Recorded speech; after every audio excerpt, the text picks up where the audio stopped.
Alright guys, so recently Andrew Tate dropped an interview with the psychiatrist, and the psychiatrist tweeted out saying, "My interview, therapy session with Andrew Tate." And honestly, this was probably one of the more interesting interviews I've watched with Andrew Tate, because they answer a lot of questions and the psychiatrist asks Tate some crazy questions, and it's overall just a very, very crazy thing to watch overall. Also, if you want to know more about Andrew Tate's The Real World, which is his university, check out the first link in the description. You can read about it and potentially change your life. Yeah guys, leave a like on the video and subscribe with notifications so you don't miss the latest updates. But yeah, just take a look at this interview. It was pretty amazing. Ready to break the internet, friend? How are we going to break the internet? You said you wanted this to be impactful. What would that look like to you? That's a really good question.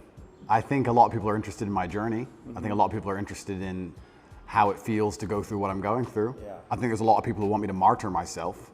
A lot of people are living vicariously through me. Yeah. There's a lot of people who say, "Yeah, Andrew, keep going." But they don't really care. They just enjoy the drama of it all.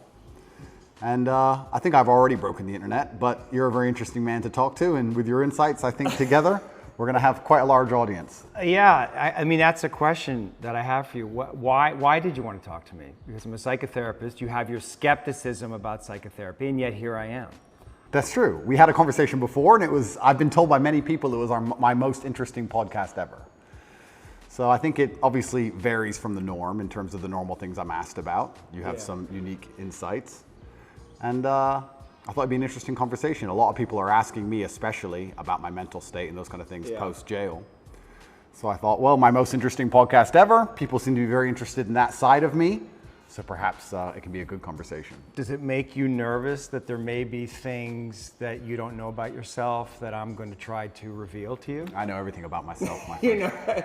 You know everything about yourself. I believe that I have an intimate grasp of all the things about myself which matter, which allow me to compete. Right. So there may be things I don't know, but I'm not sure if I particularly need them.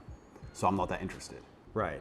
What's useful is more important than what's true. Absolutely. Right, and you've developed a framework of thinking about yourself and thinking about reality that's been incredibly effective for you. Completely. Right. What's useful is more, you nailed it, what's useful is more important than what's true. This is an old argument of mine, but I think we discussed it in the last podcast, and I'll say it again. When I say I don't believe in depression, nobody can convince me to believe in depression. That's not a matter of discussing whether depression's real or not. That's a matter of me accepting that my mental model for going through life is more effective if I don't believe I can become a depressed person. Yeah. I don't believe in depression, so I can't be depressed, so that allows me to be more effective. It's not a matter of sitting there going, well, maybe it's true, maybe it isn't. I don't believe in it, so I can't catch it. You shape your own reality through the conviction of your thoughts, your beliefs, and the words that you use. Why else would you adopt any kind of mindset unless it's designed specifically to make you competitive and make you win? You install the software in your mind, right? So if I'm going to install software in my mind. Did you install it? Well, I've tried very hard to curate it. Right, because wasn't it installed by your upbringing? Wasn't it installed by your mother and your father in some way? Good question. Before you were conscious, while you were just a developing child, like something got programmed into your psyche that has to have an impact on you. And those things can't necessarily be known because you were at such a young age. Absolutely. We're all programmed to some degree. I agree with you on this so far. I don't think anybody can escape programming, whether it's society, whether it's a television show, whether it's the people around you, peer pressure, whether it's a religion. We're all programmed to some degree. That's absolutely not really true. What I have done, and what I think most people do not do, is heavily analyze why I hold the beliefs I hold, why they help me. If I don't hold the belief personally, or if I didn't learn it from personal experience, I know where it came from, who tried to teach me that, whether their intentions for me were good or bad. And I've tried very hard to have my mindset rigidly analyzed and make sure that it's put together in a way which benefits me completely and absolutely. And I do not believe in things that take away power from me. Right. I refuse to do that. I would rather say that they are not real. And people will sit here and argue to the end of time that they are real, but they're not real in my world. And I live inside of my mind. So even if you throw me in a Romanian dungeon, the idea that I become a depressed person is not a framework that my mind works within, so I can't become depressed. I can feel a little bit sad, sure, I can feel depressed, but I can't be depressed. They're very different things. So that's just the mindset I've installed, and it's allowed me to be competitive. And I believe, personally, my personal beliefs are that life as a man is hyper-competitive, and whatever software you have in your mind should be designed to make you as competitive as possible, and you shouldn't be believing in absolutely anything else. So I've tried very hard to make sure all of my worldviews and all of my experiences and everything is curated and aimed in a direction which is going to allow me to be a fearsome competitor in all realms of human endeavor. Have there been some of your beliefs or convictions that have been challenged through the sure. experiences that you've had, particularly in the last, recently? Well, people challenge me often. And what a lot of people don't understand is that I will never adopt the thinking of somebody who is sad, and I will never adopt the thinking of somebody who is less competitive than I am or less successful than I am. If someone comes along and goes, Andrew, you are wrong, the way you see the world is wrong, but they are suffering from an affliction, why would I adopt a single iota of what they say? So it's kind of funny when I talk about depression, the number of people who defend depression. Depression's ruined my life, it's super real, and I lost my wife, and my life is over, and I want to kill myself, it's real. I'm like, surely you should like my worldview. If depression's so terrible and it's destroyed your entire existence, you should be listening to me tell you it's not real. But instead they're defending it and sticking up for it, which I find very interesting. So that's the first thing. In regards to whether I have had any of my convictions challenged, it's kind of amazing. Maybe it's just a semantics trick, and maybe it's that simple. Maybe it's as simple as saying, I feel a little bit depressed today, but I am not a depressed person, and I cannot become depressive. I'm not going to have depression. Maybe it's just a semantics trip, and by saying that alone, I understand that it's a temporary state of mind, which I can alter and I can affect. And I've never struggled with long-term depression or long-term negative thoughts because I don't believe in that mental model. I think that your mind, like I said, it's software, it's programmed in, and they say inside the Matrix or in every single video game, there are boundaries and there are limits. There are certain things you can and can't do. And I don't believe my mind can be put in a state of permanent negativity. I don't believe in that. I don't think it's possible, so it just doesn't happen. You said you experienced depression, some form of depression or depressive feelings and sadness in prison. What were the thoughts that were coming up? What was happening? Well, there's a lot of uncertainty, which is the first thing That has to be scary. It is scary. It's scary. And also because you're a man who's totally in control of your world, of your life, and that's almost like an imperative for you. And that gives you power. And all of a sudden you're thrust into a situation where you're essentially helpless. Well, you just nailed it. You completely nailed it, because I was exactly about to say it's the uncertainty that I struggle with the most, because in my life I'm in charge of everything. I know exactly how everything works, and I'm the boss, and I get to control absolutely everything. And this is the first time in a long time I'm in a scenario where I have no power whatsoever, no influence, basically. I don't know what's going to happen. Nobody else knows what's going to happen. And also in my worldview, in my world, I'm the hero, right? I'm the head of the clan. Not just my family, but of a lot of people. A lot of people rely on me. Lots of women rely on me, children rely on me, etc. So everyone comes to me every time there's a problem. So they continued to do that while I'm in a jail cell, expecting me to have some kind of answer. And I'm like, well, I don't have an answer this time. Every other time I had an answer, but this time is a bit unique. How did that feel? You don't have the answers. You can't help. Yeah, I mean, it was frustrating. It's very frustrating, and it's the uncertainty that would bother me. I don't think I felt sad very often, but I certainly felt extremely frustrated. I would sit there and think, there has to be a way out of this room. Not breakout, but like there must just be some words I can say, someone I can talk to. There must be a way. It's only a door. Like I can't just be stuck in this room. And it was hyper frustrating. Yeah, and the uncertainty of it is also scary, because in my situation, every 30 days they decide if they hold you longer or not. And I was encountering people who had been in there for years in my scenario. So. Well, the uncertainty is a form of torture, really. Oh, absolutely. Yeah, it's torture. It is torture. And it's designed to make you break. You don't know how long you're going to be there for. Nobody knows. You hear horror stories. You see other people getting out who've done worse things than you after a week because they've signed a piece of paper or admitted to something or whatever they've done a deal. And you're sitting there, and yeah, it's hyper frustrating. And I think you have two choices as a man. Often when bad things happen, I feel like you can maybe get depressed and sad about it, but the other outlet's usually anger, or a form of anger. I felt like anger was more, in many cases, anger is more effective, I guess. It's more useful. You were angry in there? I wouldn't say I was angry, but if I started to feel negative, I could turn it into frustration or anger, which I could at least alleviate with 2,000 push-ups. It's better than feeling sorry for myself. I feel like if I had to choose one of the two outlets, deciding to use controlled anger was more beneficial than sitting around feeling sorry for myself. I don't ever believe in moping or feeling sad. So when I was at my worst, perhaps I was a little bit angry. But then again, I also think I do that in my normal life. If I'm honest, I don't think anger is a necessarily bad thing. I think that misdirected anger is a bad thing. I think if you get very angry about scenarios and you put it in the correct direction, you get unlimited motivation and you get a lot done. The water behind the dam it can be destructive, but if it's pushing through the turbine, it powers the town, right? So if I wake up and I go, I want more money, if I can get pissed off enough about it, I can do 36-hour workdays, right? So there's nothing wrong with being angry in my world as long as you are putting it in the correct direction. It's uncontrolled anger, I think, is a problem. Right, anger can be used as a fuel and it's necessary. And from my framework, anger sometimes is a mask for pain. I'd agree with that. So did you experience pain in there? I know pain is a kind of an abstract word, but was it painful for you?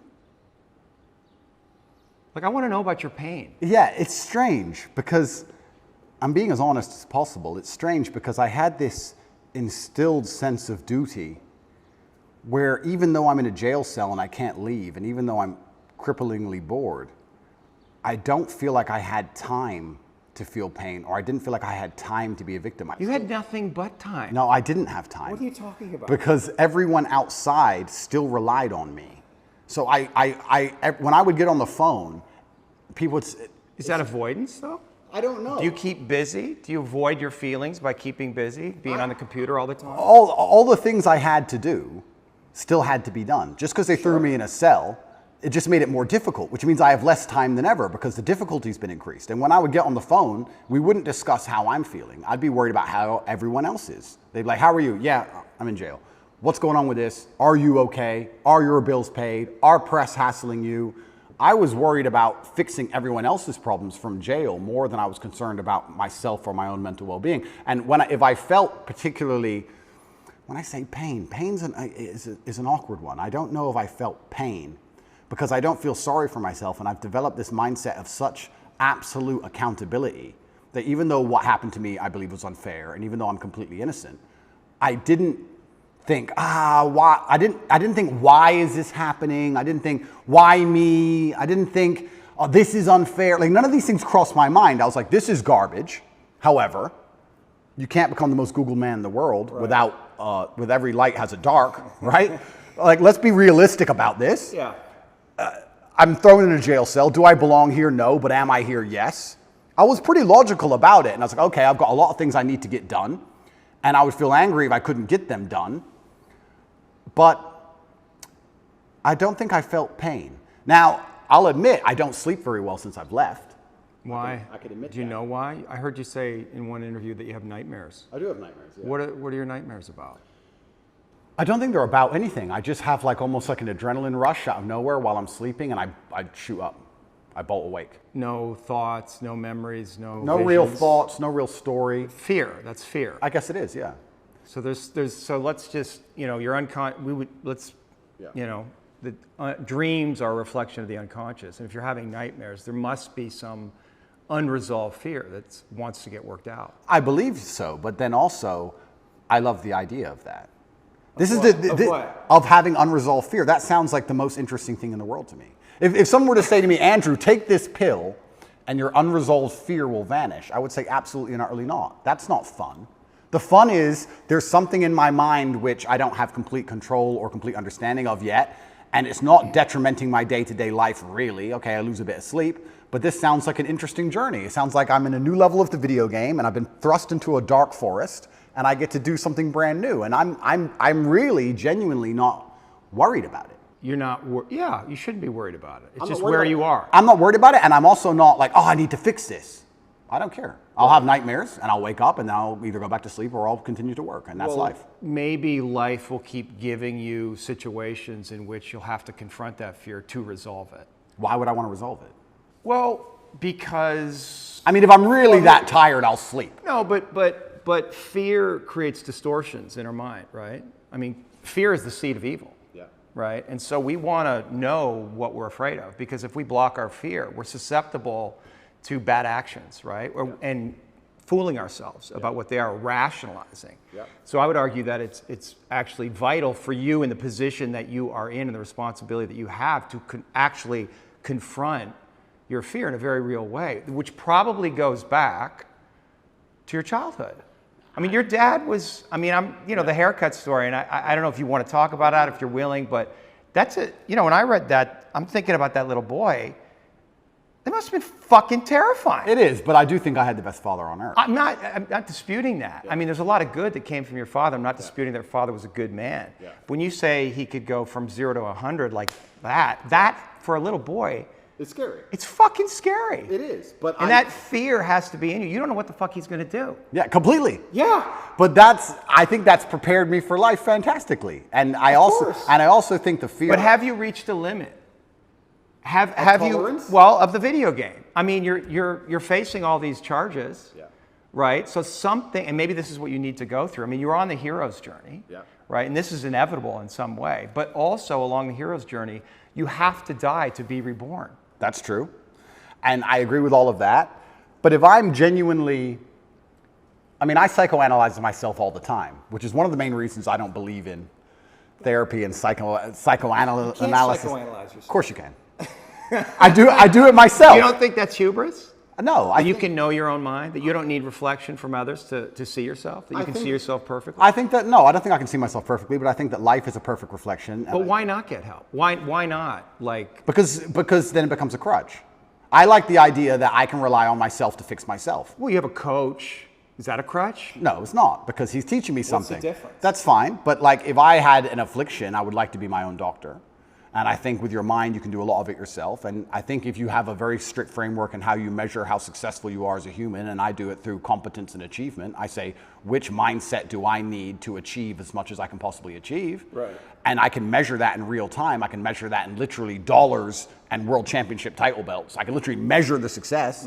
I'll say, okay, well then this is the mindset I need to have to be as successful as possible. Anything that's deviating me away from that needs to be addressed and concerned and dealt with, and I can do that myself. And I think the fear that if it's fear that's waking me up from nightmares now, it's just because I understand there's a very big apparatus, a very big enemy, which I cannot destroy and I cannot beat, coming to get me. So I do think that wakes me up. I think the fear is healthy. I think I'd be stupid to not be afraid. But I don't necessarily want the fear to go away because I have no problems feeling bad. Well, it's not about going away. It's coming into deeper relationship with it. And understanding that there's fear that's happening in real time, but there's also fear that may be in your psyche somewhere, in your body that's connected to your history. And that may need to be resolved because otherwise you're projecting things out that you may not be seeing reality totally clearly. That's the thing, right? Like, is there a way that you're not seeing things perfectly clearly? Well, then we go back to what I just said about perhaps that's true, but if I measure myself purely on competence and purely on achievement, whatever I think and whatever I'm doing is obviously fantastic.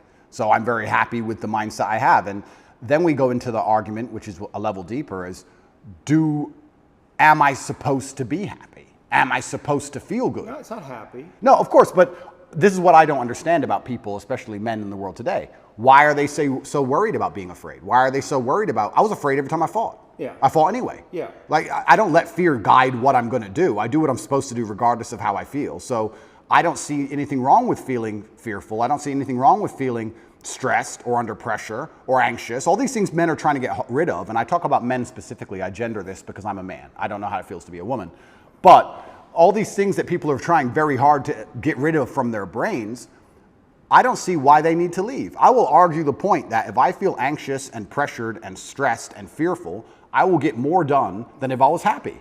I think if I was happy, I'd just be hedonistic and just wasting my time. I think that you get a whole bunch done with these negative connotations and negative emotions, and I think that life is suffering and pain, and you're here to go through it, and the sooner you get used to the taste, the more successful you're going to be. I have no interest in trying to change the flavor, my friend. The flavor of life is pain, and I will eat all of it. And it doesn't matter if they put me back in jail or not. I'm not sitting there going, how can I be happy in jail? I will sit in jail and say, yes, this sucks. It's supposed to suck. Yes, I'm not enjoying this. Yes, I'm anxious and paranoid. And yes, that guy might stab me. And yes, I can't sleep and I miss my family. And this is what's supposed to happen to me. And this is how I become the best man I can possibly be. And I'm going to succeed regardless. You're very convincing. You're so good though, right? It's almost like I feel like you can rationalize anything, right? It's almost like a trick. Magic trick? Well, you're really good at talking, you're really smart, and it's almost like any question you can turn and make it work for you, which is great. It's a skill, but there's also a place where there's the potential for self-delusion. Oh, absolutely. And I'm not even going to sit here and say that I'm not delusional to a degree. I'm not saying that self-delusion doesn't exist. We all are, right? Let me give you a very simple example. Let me try and use an analogy. I think the only thing better than having everything you want is not wanting anything. right? So I have every car on this planet. I have 40 supercars. Most people want a supercar. I have 40. But there's that unique 0.1% of people who genuinely don't want one. And I think that's more freeing than having everything you want, right? So the true mindset is not wanting anything. Most people, the best they can do is having everything they want. And I feel like you can kind of do this with the emotions as well. I guess my general consensus is that I don't think I can change or affect the world to the point where pain and suffering and bad things are not going to happen. So isn't it best if I just enjoy all of that? Doesn't that make me as powerful as possible if I say, oh yeah, okay, this is going to suck, good. I mean, I do it when I fight. Yesterday I was fighting, right? We were doing 12 rounds and all of us were destroyed. And the more he hurt me, the more I wanted to hurt him back. The more he hurt me, the better it felt. The more powerful I felt, the more he hit me. Because then it's my turn, right? So if I can't stop him from punching me, and I'll do my best, but if I can't, then surely you should learn to enjoy it, right? And I don't think you can stop life from hitting you. And I don't think you can stop life from giving you unexpected surprises. And I don't think you can stop yourself from feeling sometimes sad or anxious or upset. So I think the best mindset you could adopt is finding that engaging and exciting. I'm not going to lie to you. Although I am facing very serious charges, and although they are trying to destroy my life, and although I cannot sleep the same, and although they're out to get me, and although I've suffered, part of me is excited. Part of me is like, okay. Why? Because it's a war. You like war? I think all men do. I do. Yeah, of course, all men do. Yeah. So it's a battle. It's exciting. Yeah, it's exciting. So I'm not saying I'm glad it happened, because I'm certainly not. And I'm not saying I'm going to win. But I'm saying that I've trained myself to the point where if I were walking down the street and 10 men were to pull knives on me, I'd be intimidated, but 20% of me would go, this will be one to remember. Do you have a belief that you could take 10 men with knives? I have a belief that, yeah, I do. Because that's delusional. That's delusional. Yeah, but it gives me a best chance of possibly winning. Well, no, running away would give you the best chance of course. possibly winning, then coming back and being safe, and then serving out your mission. Of course, I would run away in that scenario. But if I had to engage them, if I had to engage them, right. If I had to fight them, I believe I'd be the most capable if I believed I could win. Of course. So for that reason, if I have to self-delude, then I will self-delude, and I will convince myself that I am here to destroy all 10 of them, and I will say it in a way where at least 7 of them believe me. And that's the most important part sometimes about all of this self-delusion, is that a lot of other people start to believe what you say. And I'm not saying that I say bad things. If a man were to sit in front of you and say, I can rip your head off with my little finger, and he said it in the right terms, and he truly believed it in his heart, you wouldn't want him to try. As ridiculous as that sounds, you'd be like, he's kind of big, maybe. You know, it crosses your mind. So I think that, yeah, I have psychoanalyzed myself, even though I'm not officially, certified. And I've decided that I can't stop bad things from happening to me. So instead, I'm going to enjoy bad things happening to me. And I'm going to build a mindset that makes me fearsome enough to succeed regardless of how stacked the odds are against me. Yeah. And I appreciate your mindset, and it's well thought out, and it's useful to you. And so I'm just pushing up against the places where I think there might be contradictions. I like to hear it. Yeah. I like to hear it, but like I said right now, I'm not a coward. And I want to make this very clear. I'm not a coward. I don't care if I don't sleep again for the rest of my life. I refuse to take any fucking pill, and I refuse to sit and have my mind altered by anything I do not control. I don't care if I have nightmares for the rest of human time. Right. As long as I'm in charge of my mind, I'm in charge of my life. If God decides that I don't need nightmares anymore, I'll fathom out how to stop it.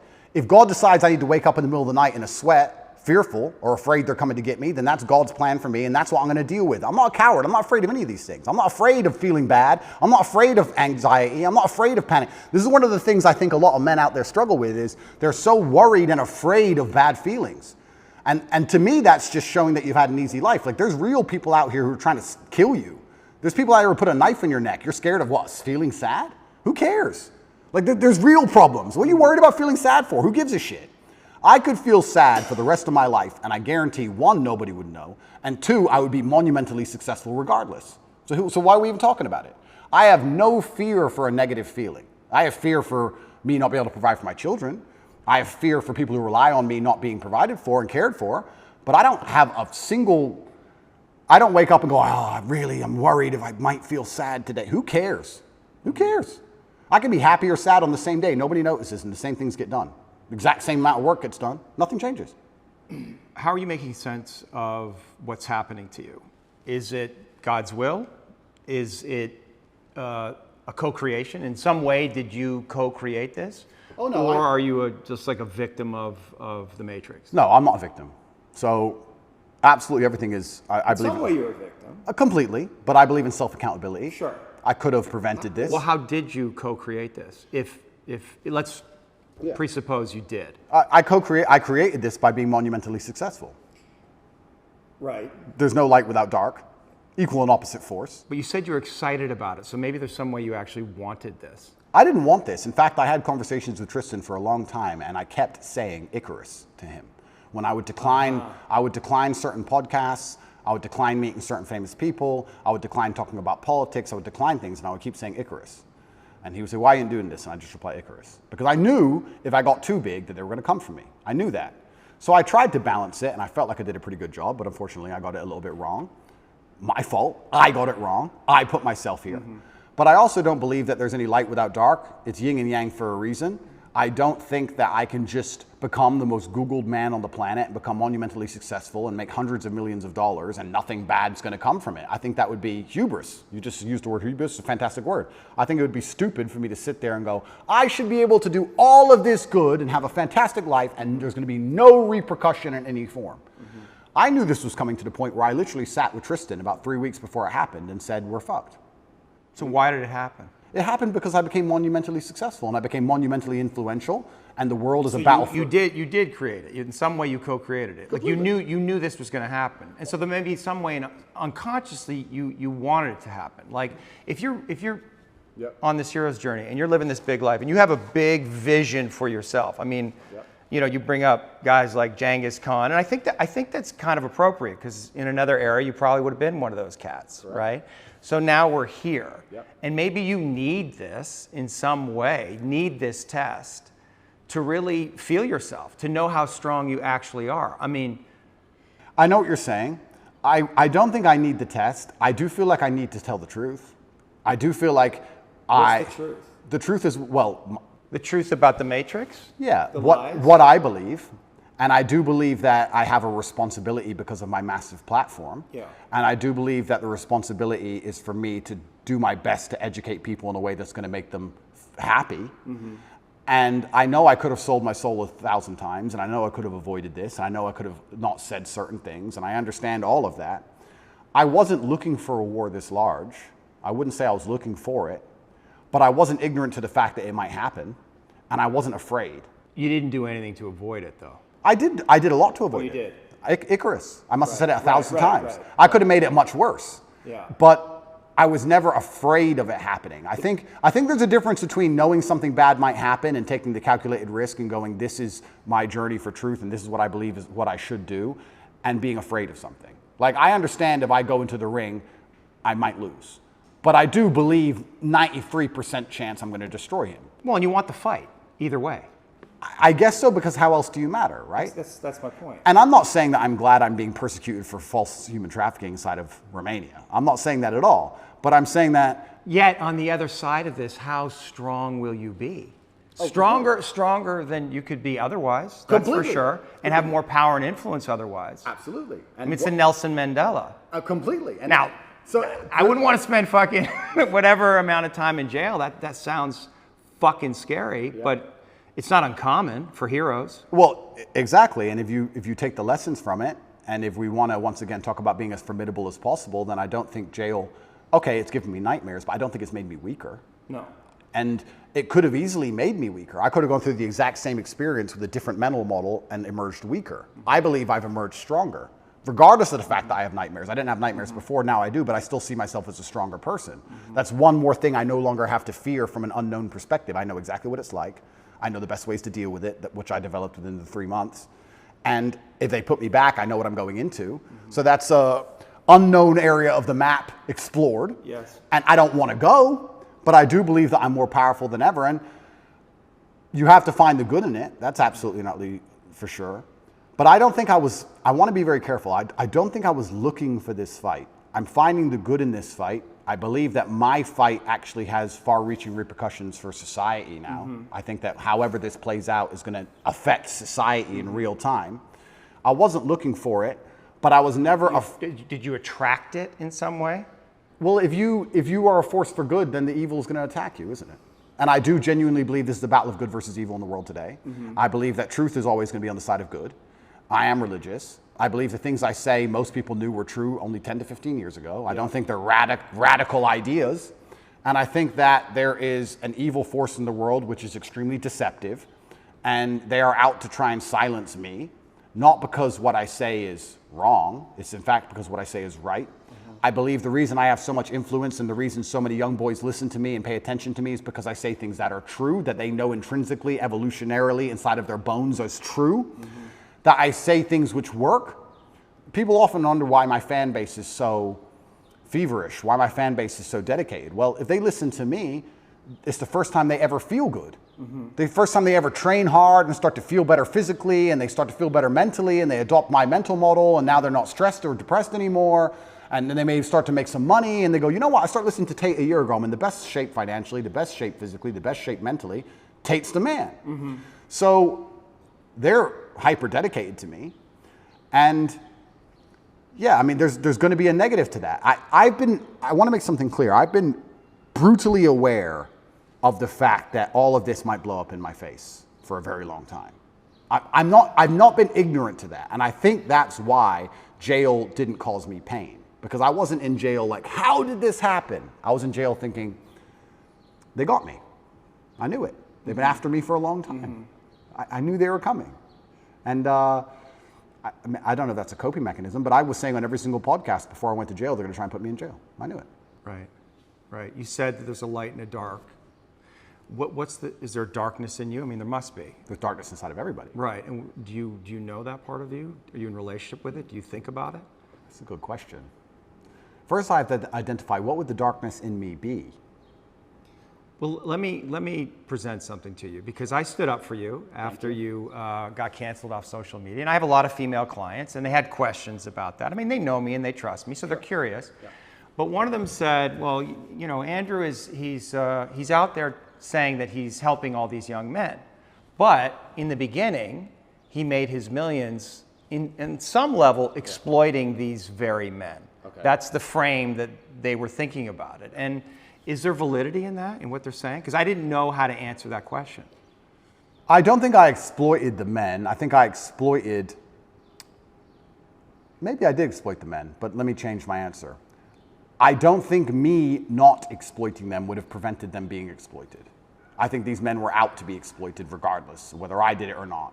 So, but you can see how that sounds cynical to somebody, where you say, well, they're going to be exploited anyway, so I'm going to make money off them. And then once I make money off them and I get this platform, then I'm going to champion them. Completely. I mean, I guess that's probably one of the most logical arguments against me I've heard. Then we have to argue whether I was really exploiting them, which is another argument, right? Absolutely. Because a lot of these men, the only reason they didn't kill themselves is because they had an online girlfriend. Sure. So I actually think that webcamming and girls as a whole is closer to therapy than it is porn. Truly, these men are completely miserable, and the only joy they have is logging into that website. So I don't think I did exploit them. The reason I said the fact they're going to be exploited anyway, it's very similar to having an alcohol store. Let's say there's 3 alcohol stores in a row and all of your customers are alcoholics. Well, if you close your alcohol store, what happens? They just buy at the next store next door. Right. They're still going to be an alcoholic. You're not saving anyone's life. Right. But I don't think I necessarily exploited. I didn't see myself as exploiting them or exploiting the girls. I don't think that. I think it was a business opportunity, and I approached it the way I approach everything, which is extremely professionally, and I got good at it, and we had a very successful company. Everybody was happy, including the men at home and including the women who all became millionaires. I've turned more women into millionaires than I've turned men into millionaires. So, but maybe that's the reason they're coming after you, because they feel in that a contradiction, and they're not buying your story. Right? They don't believe it. They're like, oh, this is an act. He's not genuine. He's actually out for himself. Right? Well, and so that's the place that they want to get you, because there's definitely an energy out there. They want to get you. Oh, no, they're out to get me. Yeah. And it's I don't think that's the reason why, though. Well, depends who we're talking about. Yeah. But we're talking about the Matrix. I understand why and you've talked about that a lot in podcasts. We could talk about that, you know. because you are speaking a lot of truth, and you're confronting all the lies in the culture, and you're speaking against the most powerful forces in the world. But individual women, let's say, they're going to look at what you're doing, a lot of them, and a lot of them, you know, they're completely insane, and they're looking at these little clips, and they're distorted in their own feminism, and maybe unconsciously they can't reconcile to the fact that they would actually want a man like you. I think that's a lot of what's going on. It's like projection. I'd agree with that. You know, nevertheless, there is an energy that's like they want to get you. They want you to be punished in some way. Yeah. And so, like, how do you, like, what do you do with that? How do you deal with that? Like, how do you answer to that? Like, if that woman was sitting here, what do you say to her? Yeah, I would say that her argument to a degree is a logic fail. Let's take it away from webcamming. It's a female. Logic. Don't be a misogynist. There's your blind spot right there. Don't be a misogynist, but that's like saying because... Well, it's not misogyny. You know? No, of course, but that's like saying because you've ever eaten a steak, you don't care about animals, effectively. Right. What she's saying is because he had a business in which some man may have felt exploited at some point, he doesn't care about humanity, which is a logic fail. Yeah, I understand. So that's not valid. What I have found in my experience often is that many women who seem to dislike me, after they meet me, don't dislike me anymore. Mm-hmm. I think the energy which they find repulsive over a screen or affects them emotionally over a screen, they end up liking in person. I think hate and love are actually very close to each other. And I've had women who scream how much they hate me at the screen, and then they meet me and they're literally in love with me. Well, you're a nice guy. Of course. So I've yet to meet a female in person who dislikes me. And I would love to talk to these women. I think that'd be the best conversation ever. I think it'd be the best podcast on earth. Yeah.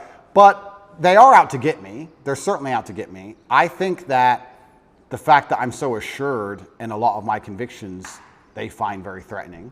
People in general now seem to find it threatening when you're the kind of person who says, no, it's this way. And they say, oh, but the news said it's that way. Don't care.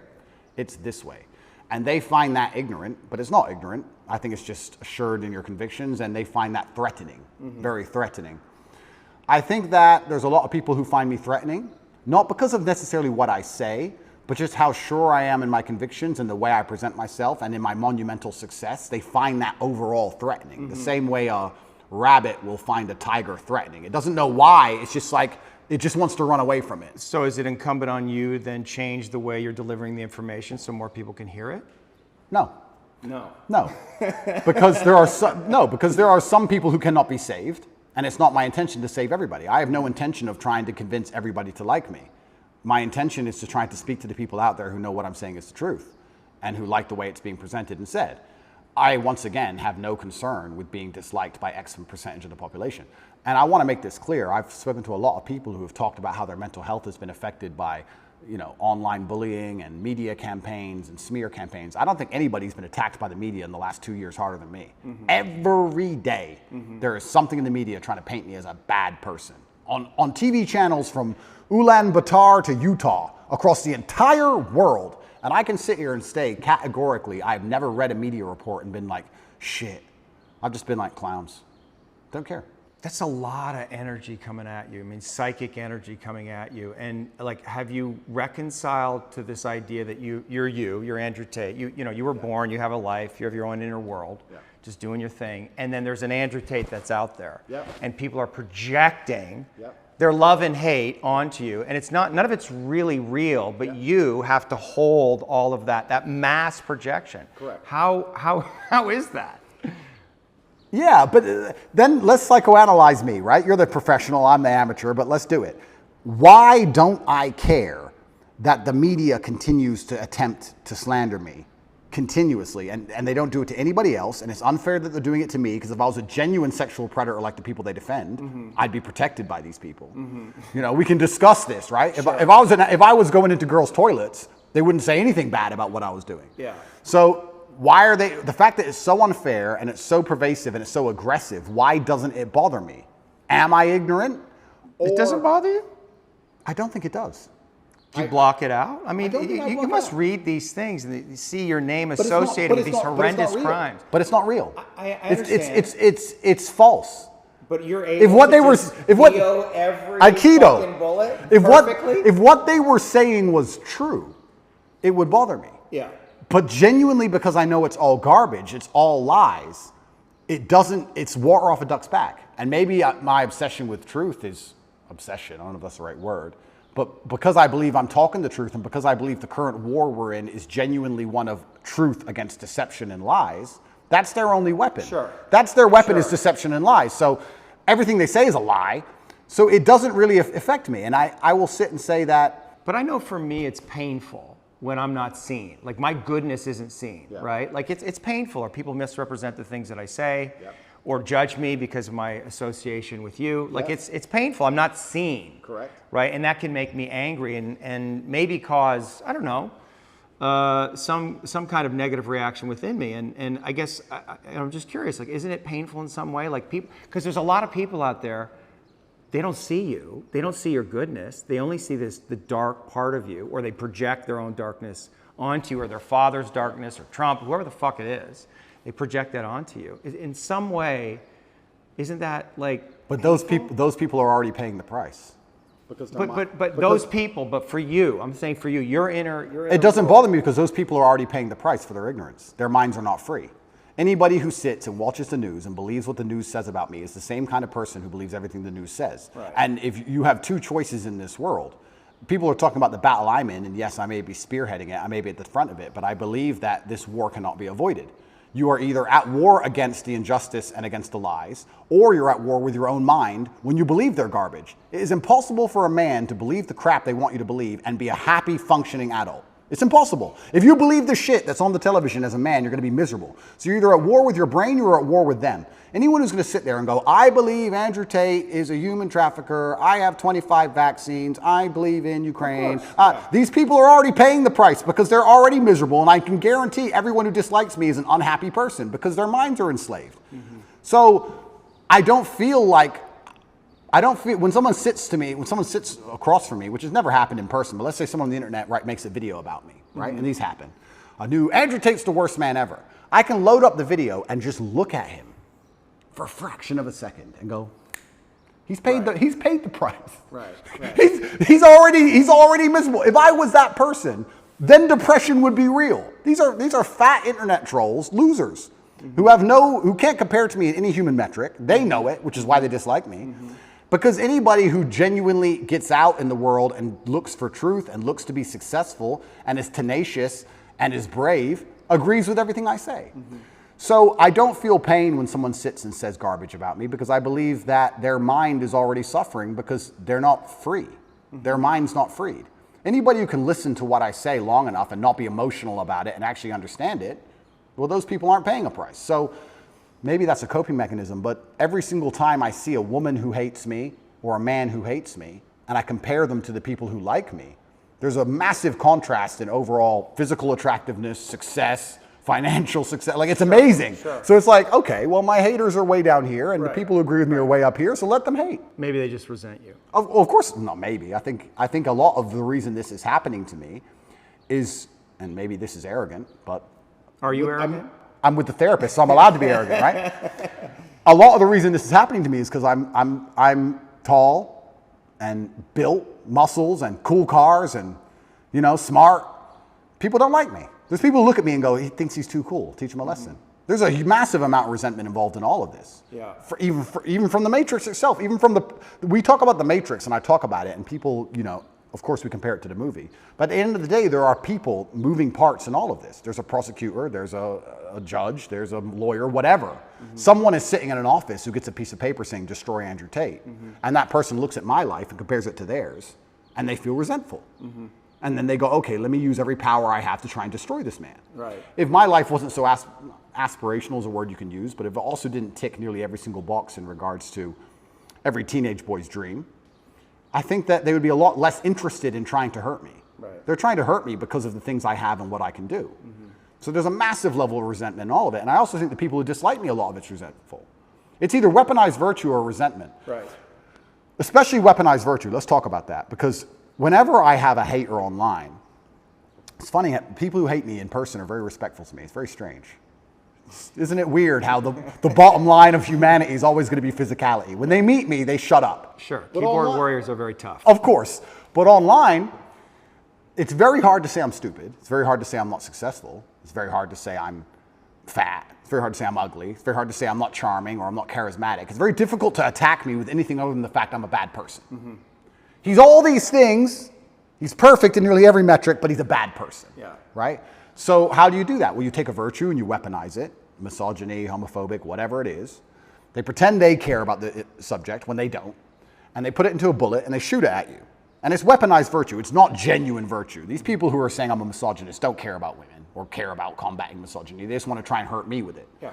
That's the first thing. Or the second thing is genuine resentment. Yeah, I remind them of the guy who picked on them in school. Yeah. Or the guy who fucked their girl, took their girl off them. Mm-hmm. And they don't like me for it. But that's not my problem. That's their issue. So are you defensive? Is that like a defensive posture? Is the way that you can be? I really want when I. Are you open to these people? No. And when I talk to you, I want you to be open to them. This is what I think it is. It's like you are the man. It's like you are the daddy. It's just like, why are you being so mean to me? Why are you fucking yelling at me? I want you. I need you, brother. Like, show up in a good fucking way. Where are you? Like, that's what's going on for them emotionally. Perhaps. Yeah. And so do you have a responsibility in that place to transcend the place you are in to really fully realize your leadership? You know what I'm saying? That's a very good question. And when I'm talking to you, I want to be as honest and vulnerable as I've ever been. I'm trying to be as vulnerable as I can be. You're doing great. But also, so let's talk about these people who resent me the most, or these people who disagree with my message. What's it like for you to be vulnerable? What's that word even mean to you? How do you relate to that word of vulnerability? That's a really good question. I don't know. I don't know how I relate to the word vulnerability. Well, you are vulnerable.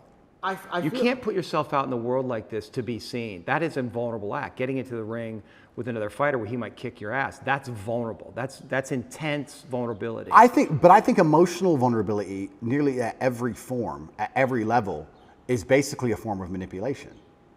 So maybe that's just how you experienced it growing up.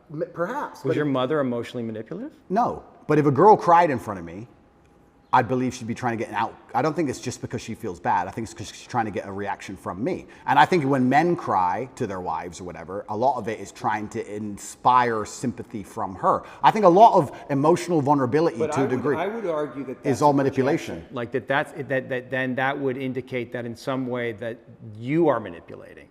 We all manipulate each other. Well, that's what I'm saying. So if you're seeing manipulation in others, that must also exist in you. And I guess that's the question. Is there a way, right? Like, can you actually not be manipulating? And manipulating is a strong word. It has a negative connotation, but like in some sense trying to control. Because one of the things that I find in this conversation, right, it's like, I mean, I actually think you're going along with my line of questioning really well. Like, you're not trying to control everything, but there is a way, right, that you have a tactic. You're trying to control things. You're trying to get away from something. You're trying to control the conversation on some level. Of course. But what if you gave that up? Well, okay. Give it up. Give it up. I'm trying. I'm trying to be as vulnerable as possible. But when like just the idea of it, right? Like what would happen if? Let's do it. I'm trying my very best. Old habits die hard. But don't worry about the result. Just ask yourself the question, like what would happen if you let go of trying to control everything? Just feel into what that would feel like. But that goes back to the point about what vulnerability is, because I don't think humans are as emotionally incontinent as they pretend to be. And I believe that when you truly feel pain or truly feel trauma or something really bad happens to you, the result to that is usually silence. I don't think you talk very much at all. So people, you ask me, what is it like to be vulnerable? Well, to me, that's not crying. That's not... I think when anyone's doing that, 99% of the time, it's a manipulation tactic, I believe, personally. Maybe that's just my personal experience. But yeah... Maybe, but I think especially with men, I think it's a manipulation tactic when they try and show too much emotion, and women do it as well. And I don't react very well to it. If someone were to sit in front of me and start bawling their eyes out, it's very hard to elicit sympathy from me for that reason. I feel like you get sympathy from me by sitting and explaining to me why something bad happened to you in a logical, calm, stoic manner. If someone starts crying in front of me, I feel like they're trying to manipulate me, and I don't buy it. Or maybe you judge it in them because you judge that in yourself. Perhaps. I mean, it's my human experience, right? And it's my bias. Right. But I'm trying to think of the very few scenarios in which I would ever cry. And I'm thinking, would it genuinely be because I feel so much pain, or if I think it could benefit me or help me? Would I be trying to manipulate somebody? Now, that's not something I'd ever do because it's not my personality and mental frame, but crying is just a physiological reaction to express pain and grief that allows us to release this and to come back to homeostasis. It's manipulation. It's just, well, it can be. It's don't attack me but anymore. it's also a physiological response. Oh, completely. But it's don't attack me anymore. It's I'm the victim, don't attack me anymore. Be. Yes, I cheated on you.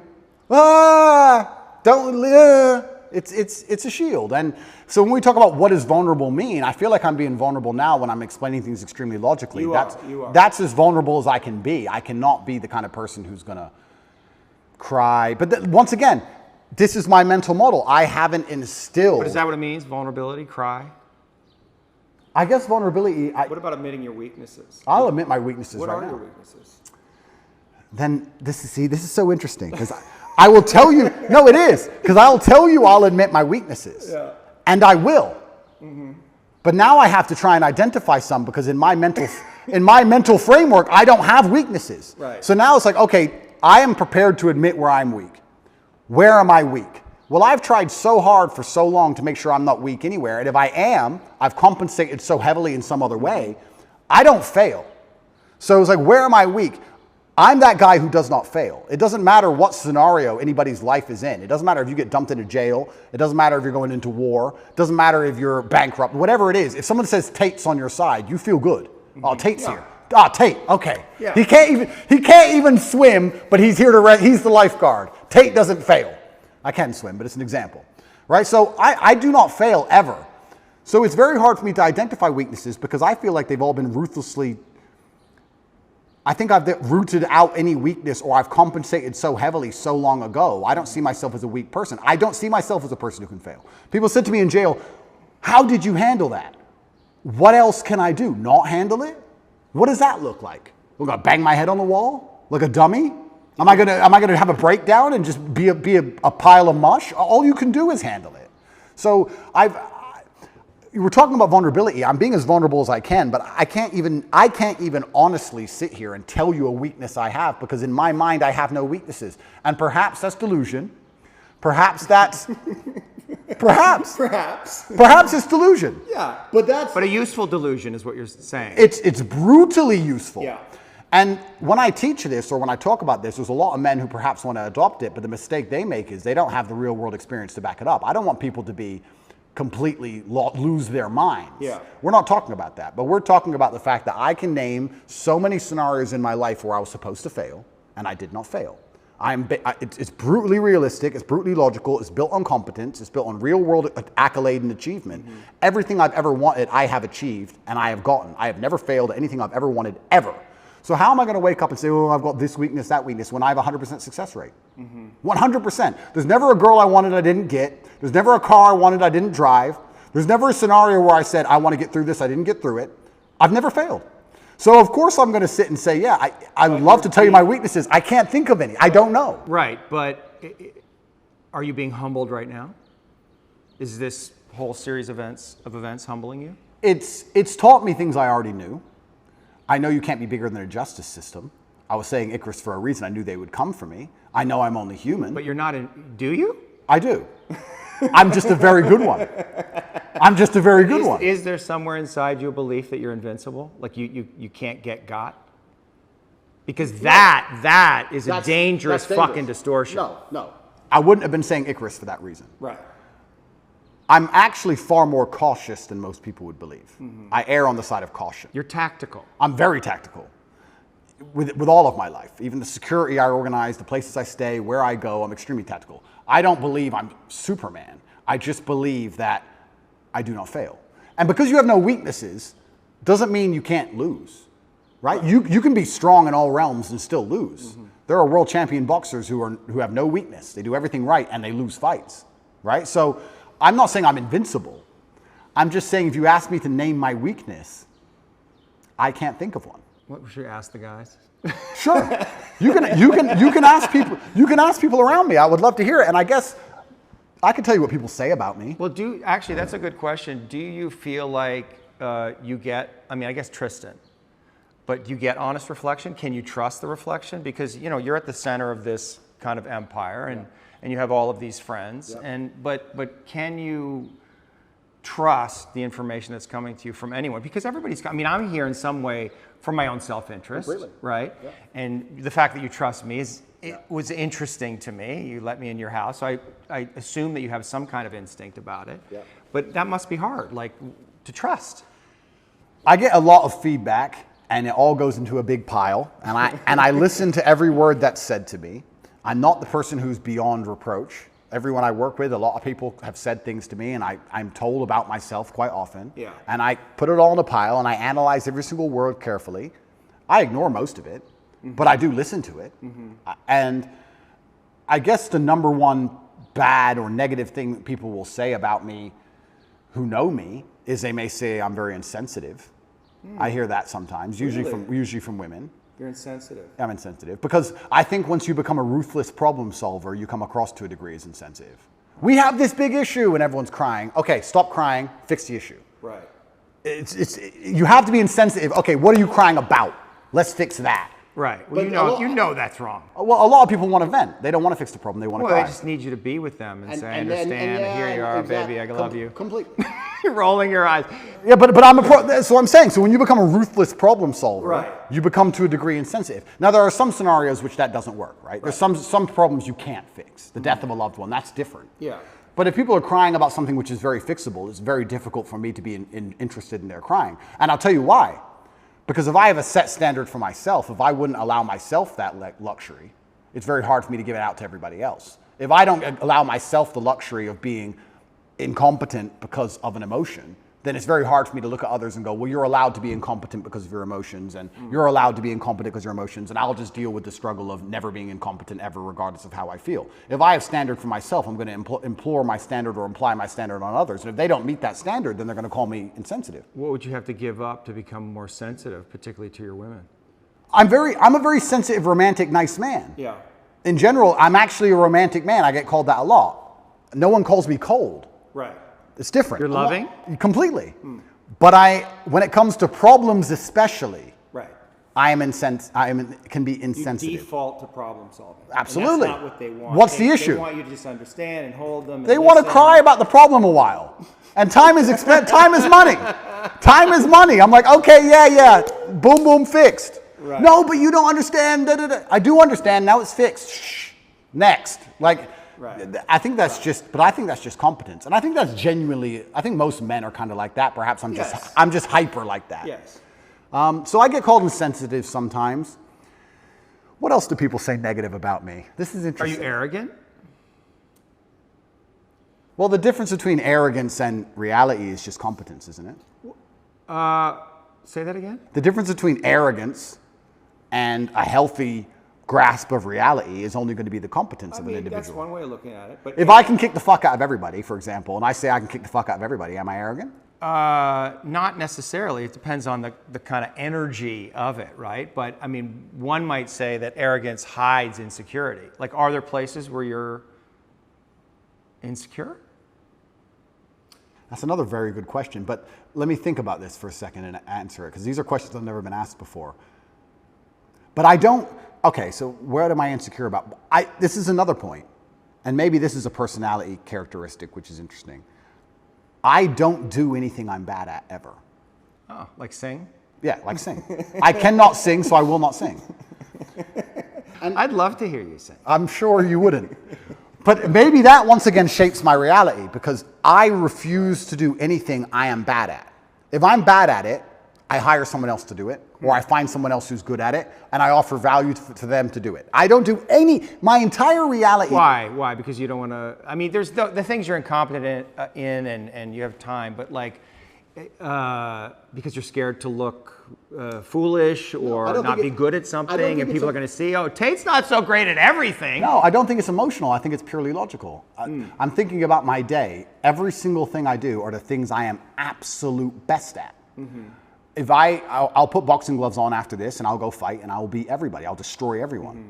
And I think I only enjoy things that I'm good at. Mm-hmm. And I also think that if I have X amount of hours in the day, the way I can be the most competitive, most fearsome predator is to spend all of my waking time doing things I'm the best at, and leave things that I'm not good at to the other people who perhaps are good at them. Mm-hmm. If you're an accountant and you want to become as rich as possible, then what you do is as many hours as possible accounting. But you're rationalizing. I am, correct. Yeah. So let me rationalize it. Yeah. I'll rationalize it. Yeah, but that's what you do, and that's it. That can be a defense. I mean, rationalization is a classic defense. Yeah, but that's my rationalization. And you're really good at it, But right? It's just, rationalization- but it's like a sword you have that's super sharp, and you want to use it all the time. All the time. Yeah, but what if you set it down and realize there's other tools available in your toolkit, and maybe you need to develop those? But rationalizing is how I built my mind.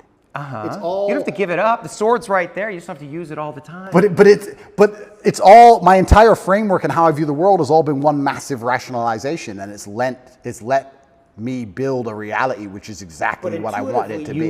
You must know that has limitations, because you can't rationalize everything. That's not what life is. Isn't it? Right? There's other layers of reality that the mind does not understand. Okay, well, Right? you're right. And just because I rationalize things doesn't mean I don't feel things. But yeah, I know you feel things. yeah, I feel things. And I actually know that you're really sensitive. Like I wouldn't be here Yeah. if I thought you were some, maniacal psychopath. Correct. It's because I'm here because I can, and that's what I think a lot of people saw in the interview. They felt your sensitivity, they felt your vulnerability, and they were really attracted to it. Oh, I'm a lot more sensitive than people know. And this is one of the things I like to say. When I talk about depression not being real or how life is pain and suffering, that doesn't mean that I'm not saying those things because I've never felt them. Yeah. I'm saying those things because I know them intimately. I'm saying those things because I know exactly how it would feel to label myself a depressed person. Yeah. I know it very well. I just refused to do it. Right. So yeah, I'm absolutely not really a sensitive person. I would label myself sensitive. But maybe but maybe, one second, I just want to go back to my original point. Yeah. Maybe my worldview is affected by, and we're talking about arrogance, when you wake up and all you do are things you're world level at. Yeah. Everything you do are things you're fantastic at, right? All of the time. Yeah. And you beat everybody all of the time at all of it. Yeah. Aren't you going to have a degree, a tinge perhaps, of arrogance? Of course. Of course you are. So, but would I label myself an arrogant person? Well, I'm not going to sit down and say I'm good at something I'm not. Right. So I don't think I'm unrealistic. Are you taking on the full responsibility that you have given all of the gifts that you've been given by God? Yeah. Is there any place where you're not taking on responsibility for that? No. I think I take care of absolutely everybody I love in every single way. I think anybody who's ever needed me, I've been there for them if they've deserved it. I think anybody who listens to my message is becoming a better person overall. I genuinely believe I'm fixing and helping society. I don't know what else more I'm supposed to do. I mean, to a degree, I've almost martyred myself. What else more can I do? My options at this point are either to continue to help people and explain to men why I became so successful, which is all I'm basically doing. I'm saying you're a man and you're upset and you want to be X. I'm telling you how I became what I wanted to be. This is what I did. Is there anything beyond the things you just said that you're responsible for? Like, what is your responsibility here? My responsibility. Well, I guess ultimately to yourself, it's to your family first, right? What is your responsibility to God? I think God wants me to be the best possible version of myself.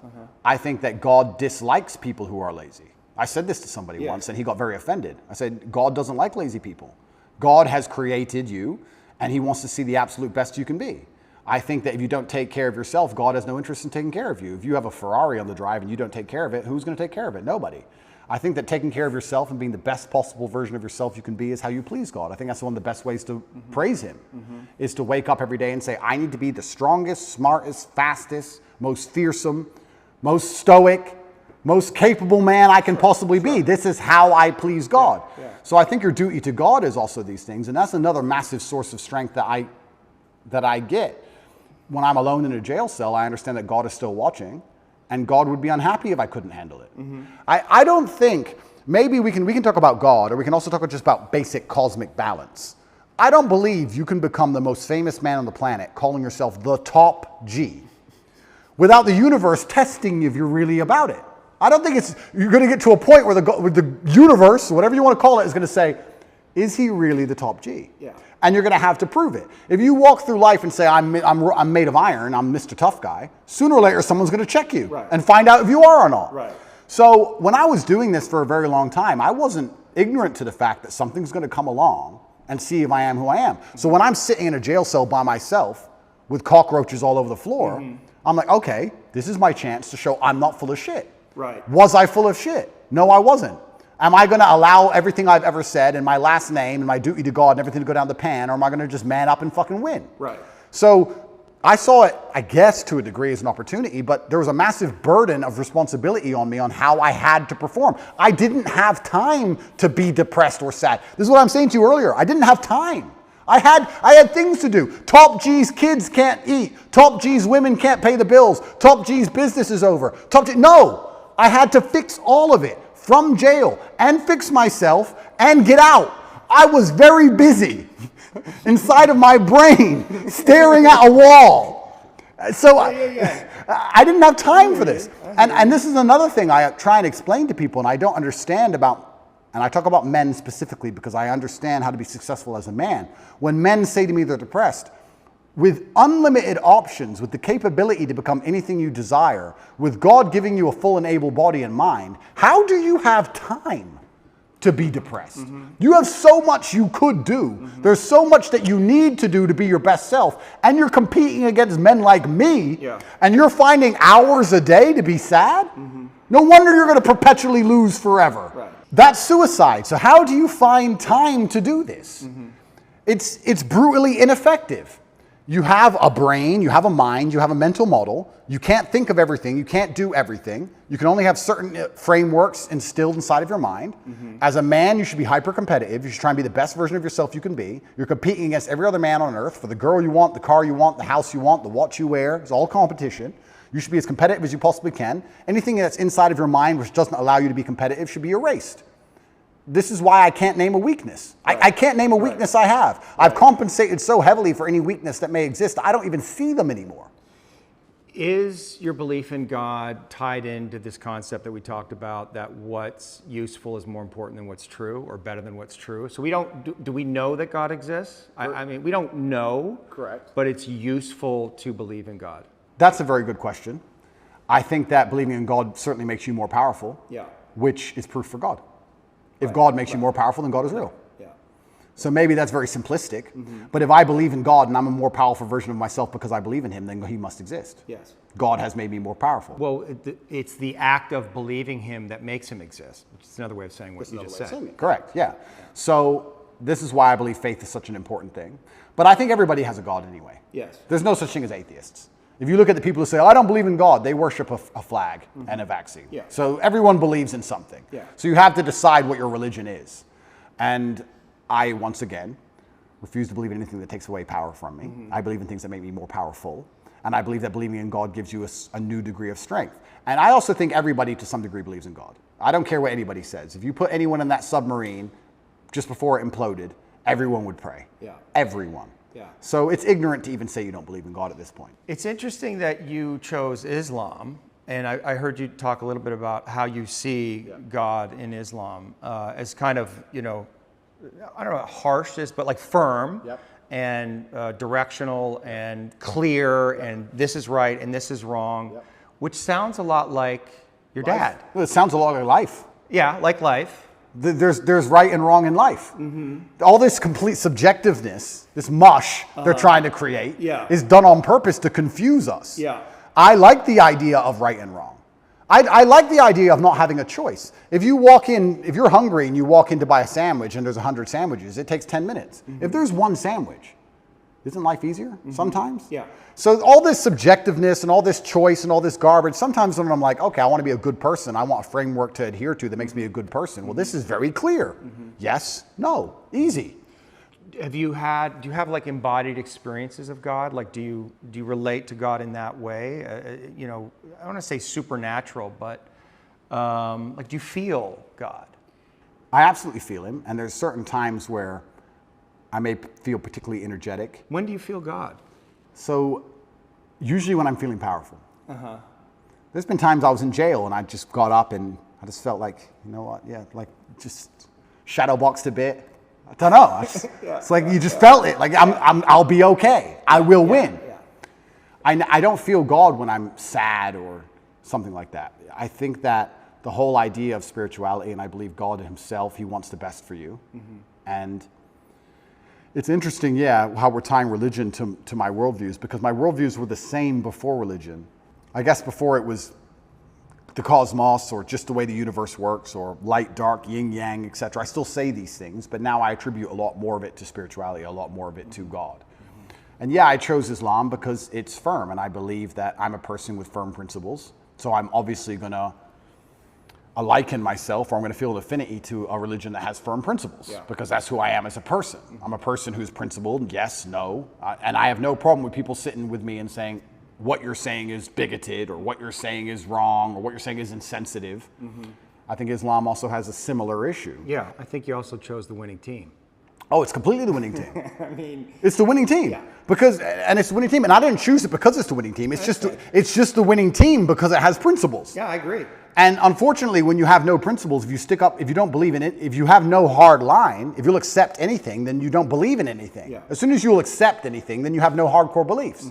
If you have any set of principles, or you have any things you believe in, there's going to end up being a barrier, and the people who fall outside of those barriers are going to be offended by it. That's the reality of it. If you have a religion or a belief system that doesn't offend anybody, then it's not a religious or belief system. That's my view. So yeah, I chose the winning team because I think more and more people are starting to understand how important God is in society. This is the first time in human history we're testing society without God. And what do we have? We have evil. Yeah. We have Satanism. We have degeneracy. And I think that most people are starting to understand that God is really needed. When I was young, I used to make fun of Bible bashers. I used to make fun of them. Yeah. And now I'm like, we need more. Yeah. Where are they? We need more Bible bashers. So, yeah, and I guess I certainly feel more powerful since I've reverted, but I always felt powerful anyway. But I guess now, instead of just believing it's the cosmic nature of the universe, or let me change that. I always felt a strong affinity to my last name and my ancestors. So I always had to a degree, a spiritual aspect to where I got my strength. I always felt like, well, my dad is watching me, or my ancestors tried very hard for me to be born, so I can't disappoint them. So I've always had this spiritualistic side. Like, imagine the disappointment my ancestors would feel if they fought saber-toothed tigers and survived World War II and went through all the garbage they went through just for my father to be born, and then he suffered like he suffered to raise me, for me to be raised and become the most famous man in the world and call myself top G and then cry when I went to jail. What am I? What kind of bitch? What am I going to go, wah? No, I go to jail with my head held high, and if they put me in jail for the next 20 years, I'll walk in there with my head held high. And if anybody sees me, I'm not going to be a broken man. I refuse to be a broken man. It's disrespectful to everybody who ever died or tried hard for me to be raised, for me to emerge from this difficulty as a broken person. That's absolutely and utterly selfish. When a man sits and says to me he's broken or he's depressed or he's sad, etc., that's selfishness. You have shit to do. Yeah. And you have people to be respectful to, including people who are no longer here. I don't have time. They can put me in solitary confinement for 20 years, and when I walk out of there, and the first podcast I do, I refuse to be called broken. I refuse. And that's because I feel like I had a duty to my ancestors, and now I feel like I have a duty to my ancestors and a duty to God. So I've always felt that. And I assume you feel like you're fulfilling your duty, that your father would be proud of you? I absolutely believe he'd be extremely proud of me. I think I'm doing the best I can possibly do.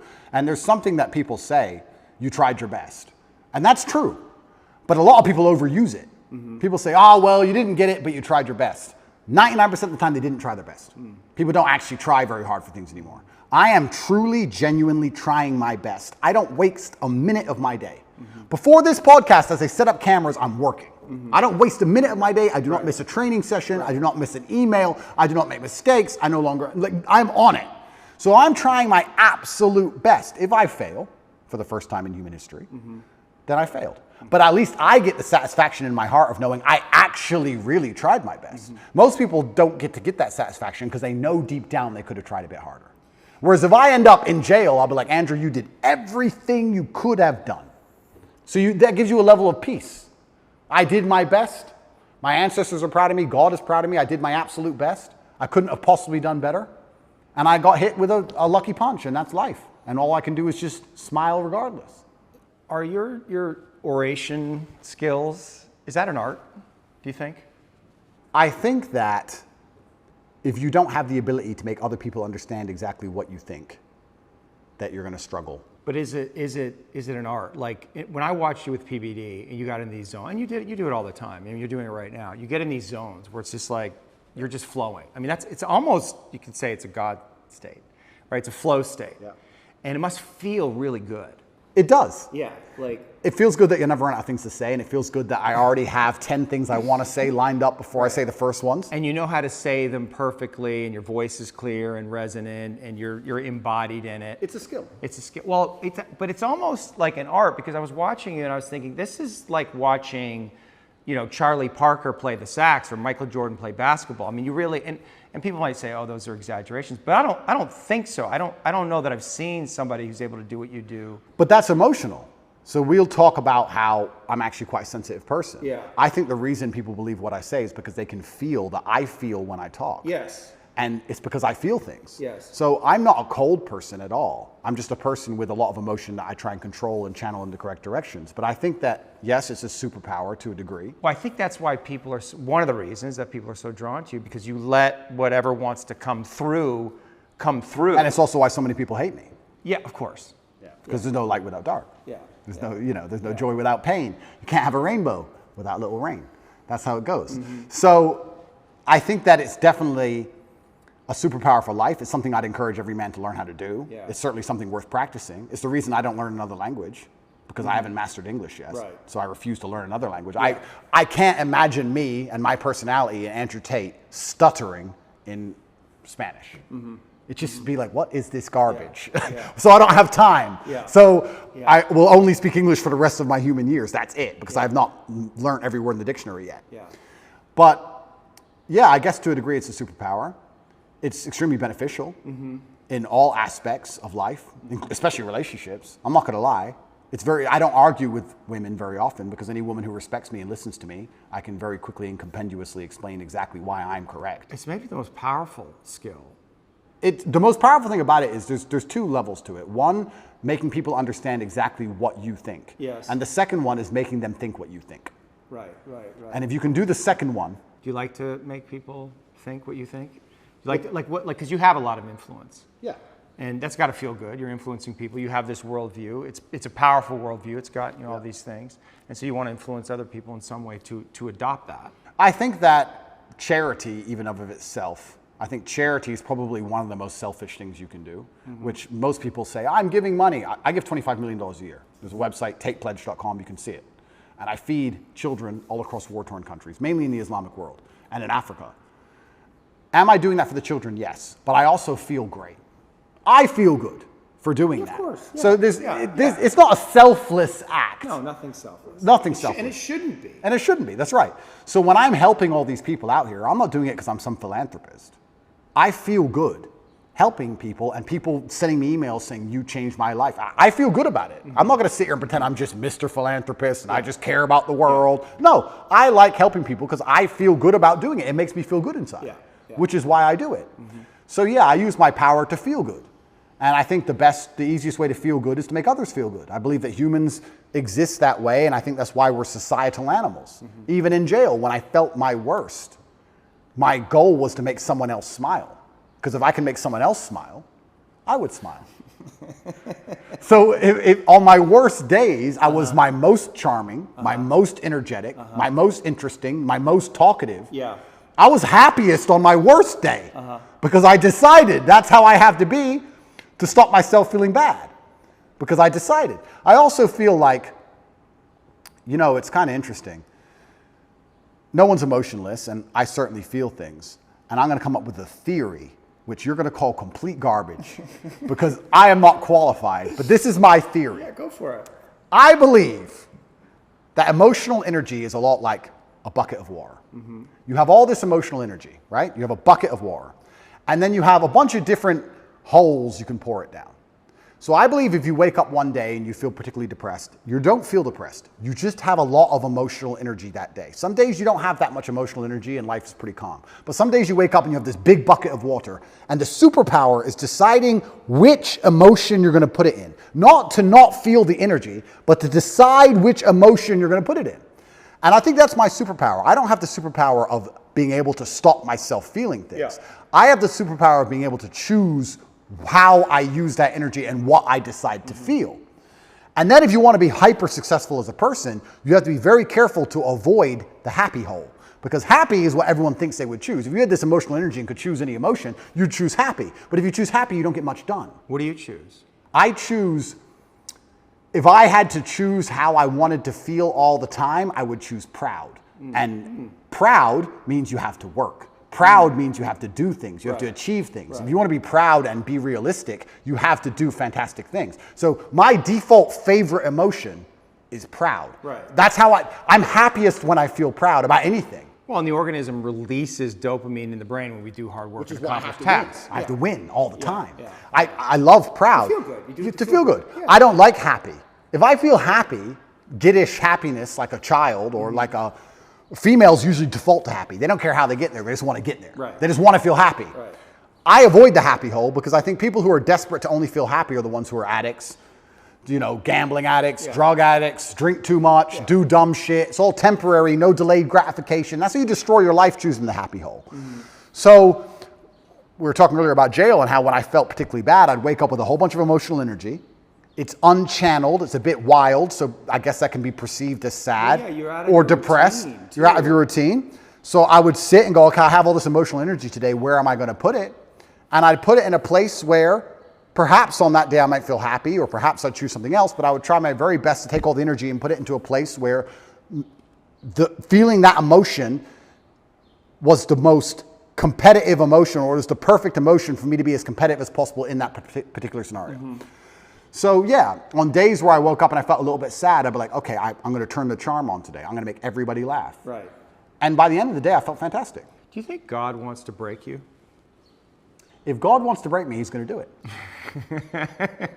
Because we said, wants- right, the yeah, hero's maybe he journey, wants there to. must be death and rebirth. So what, like something, you have to be broken. At some point, you must be broken. You can't fulfill your mission without being broken. And whatever that is, it has to terrify you.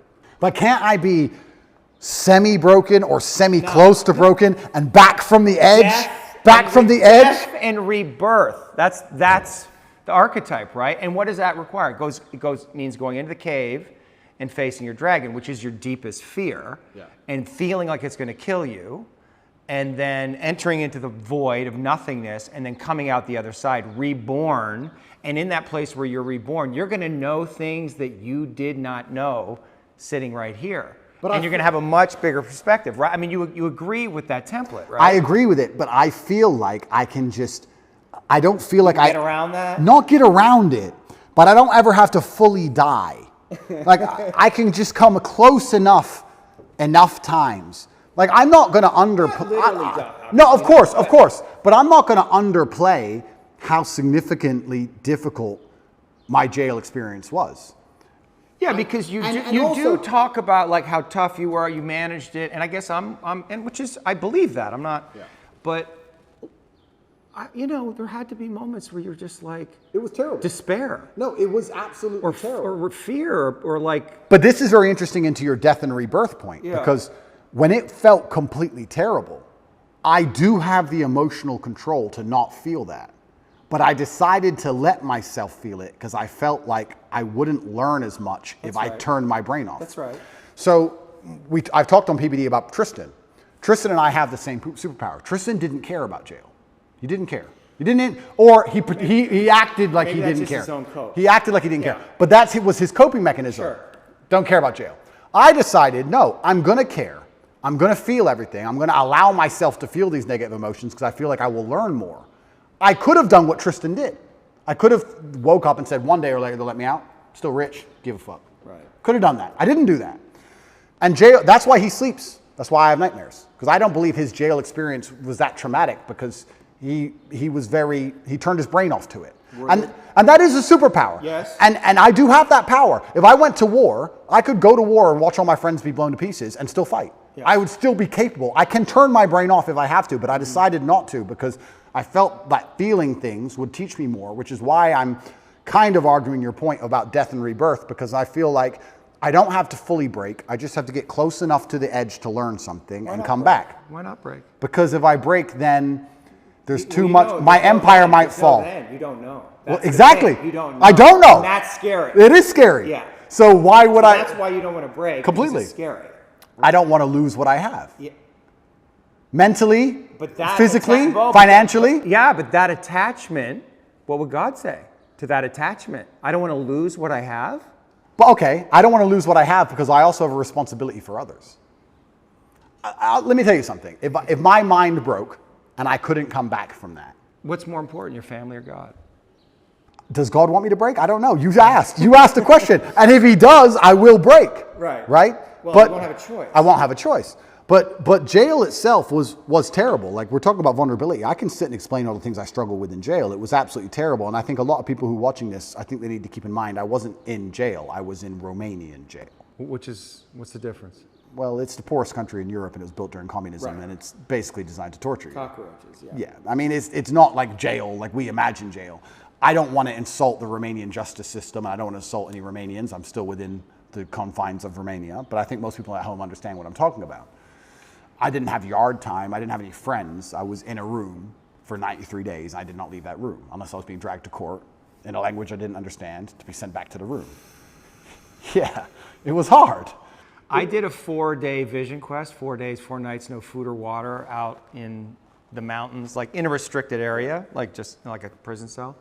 And that took me to my edge. So I can't even imagine And yeah, 93 days. Yeah, I mean, it's terrible. And you don't know how long you're going to be in there for. Yeah. And you have no control over anything. And you don't sleep very well. People think you just sleep it off, but you can't. The jail is very loud. There's a lot of distressed people in there, a lot of the upset energy of people. the place. The energy is sad. Yeah, it's a bad place to be. But I knew that my only option was to deal with it. So I knew that not handling it wasn't an option. So if not handling it, it's not an option, the only option left is handling it. So you just have to find the best way to do it. Yeah. And I certainly allowed myself to feel a lot of emotions in there that I could have probably blocked out so that I could learn as many lessons as possible. And I've learned a lot of things. But I would say that, I mean, all in all, I understood as a man, you need to have a strong body so you're not attacked by anyone else, and a strong mind so you don't attack yourself. And I think jail in many ways is just pressurized life. And if you feel a little bit angry outside of jail, you'll be very angry in jail. It's pressurized life, and you can't distract yourself with anything. Mm-hmm. Most people, if you feel angry right now, you're like, oh, that pissed me off. And then you get on your phone and talk to someone else about something else. You distract yourself, but you're left alone with your thoughts, and you can't distract yourself. And God decided to put me in there to learn some things. And I think it just confirmed a bunch of things I already knew. And I think it was a chance for me to prove to him and to prove to myself I'm not full of shit. And I think that was... Did you worry that you were full of shit? Never. But it's good when you get tested. No, but this is actually the truth. Top G, right? It's a name, it's a nickname, blah, blah, blah, Top G. The basic premise behind it and why I'm idolized by all these young men especially is I'm Top G, the number one G, the guy who can do anything. He's the guy. I never for a second when I was saying it didn't mean it. I never for a second when I was saying it thought I was full of shit. Mm-hmm. So God was like, okay, let's find out if he's full of shit. Right. And I was placed there and I was like, all right, this is a chance for me to prove to myself and prove to God and prove to the man watching to the prison guards and prove to everyone else, my ancestors, that I'm not full of shit. I had a sense of duty in there and I feel like I performed it exceptionally. Mm-hmm. And it doesn't matter if they kept me in there for 3 months or 3 years or 30 years. I have to perform. That's who I am. And I will default to rationalizing, as you said, whatever it takes. I will come up with any rationale and I will say it in any way which is interesting and engaging and convincing enough to the outside world and to myself to install it in my brain that allows me to compete. That's just what I'm going to do because I don't want to lose anything ever. Yeah. And yeah, life, perhaps if we want to extrapolate this out, perhaps God's trying to break all of us. Maybe life is a big competition of who breaks last. I would actually argue, yeah. And I said this before, that the number one indicator of a man's success is his ability to deal with stress. I don't think it's IQ. I don't think it's physical capability. I don't think it's anything. If you take a man who can deal with a bunch of stress, he's going to be more successful than a man who can deal with less stress. How much stress you can put up with has a direct correlation to the kind of life you're going to live. Most people who want my life don't have my life because they couldn't handle my life. Yeah. That's why. They go, I want to be like Tate. I want fast cars and private jets and all these girls and all these kids and all blah, blah, blah. But they couldn't handle it. They couldn't deal with the pressure of it, which is why they'll never get there. Because even if they get anywhere near it, they'll have a mental breakdown. Right.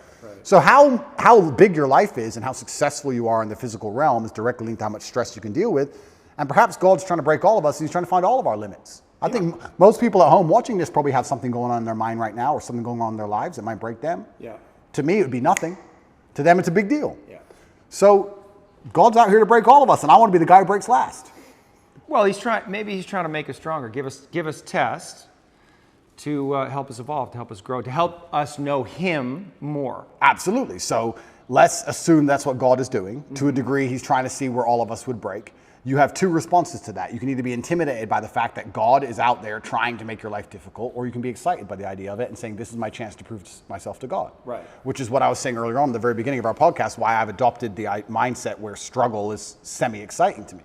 Yeah. God is out here trying to ask me questions or put me through scenarios where I get to prove myself to him, and perhaps that's why all the bad things happen. Maybe that's why that girl left you. Maybe that's why he made you love her so much, so that she could break your heart and fuck your best friend on purpose, so that to see how close you could come to breaking. Maybe that's what it's all about. Maybe that's the fun of it. The mantra that I use is, yes, thank you. Whatever comes, yes, thank you. And yes is an acceptance to God, and thank you is gratitude for what's happening. And that mindset is a kind of surrender to God's will. Yeah. Do you struggle between, your will is very strong. Yeah. And I can feel the place where you like to impose your will in the world. Yeah. So your will versus God's will. Well, he'll win. Are you in a fight with God on some level, like not literally, but unconsciously, between his will and your will? No, I think I am doing his will. I think I am doing his will, which Right. is what it takes to be truly successful in the world. I do believe that the moral arc of the universe does bend towards truth. And that's not my saying. I think that's Martin Luther King's. But I think that it bends towards truth and justice in the end. I think that the battles we are currently fighting in society, which look hopeless, in the end can be won. And I feel like I am doing his will by standing up and telling the truth. I think I'd have to be a complete coward of a man to end up having all of the masculine youth of a planet paying attention to every word I say, and then say, oh, but if I tell them good things, if I help them and help the world by extension, I might get in trouble. That'd make me a bitch, and that's not who I am. Yeah. So I think if you give any man worth his salt that degree of power and influence and responsibility, he's going to stand up and say, okay, this is how you should live as a man, and this is how you can make the world a better place. Unless he's afraid of the repercussions by the evil people, by the people who are on the other side, who are genuinely evil and satanic, who are out to destroy good and truth. And I'm not a coward. I've never seen myself as a coward. And in fact, we don't talk about vulnerability. The number one thing I could never exist as is a coward. I think you want to talk about my biggest fear. It would be knowing I'm a coward, seeing myself as a coward, and being very realistic and knowing I was actually a coward. I couldn't accept that, because I feel like I would be disappointing all of my ancestors and God, and I would have been full of shit all the time I was talking. Now I'm a fake. Now I'm a liar.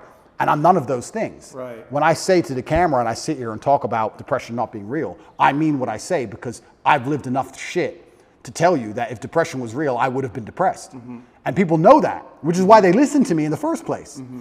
I would hate to look in the mirror and know I acted like a coward on that scenario. I can't be that person. Right.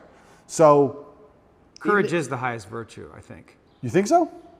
Courage, love. Well, I like to think of myself as a man with plenty of love in his life, and a very loving man. I also like to think of myself as an extremely brave person.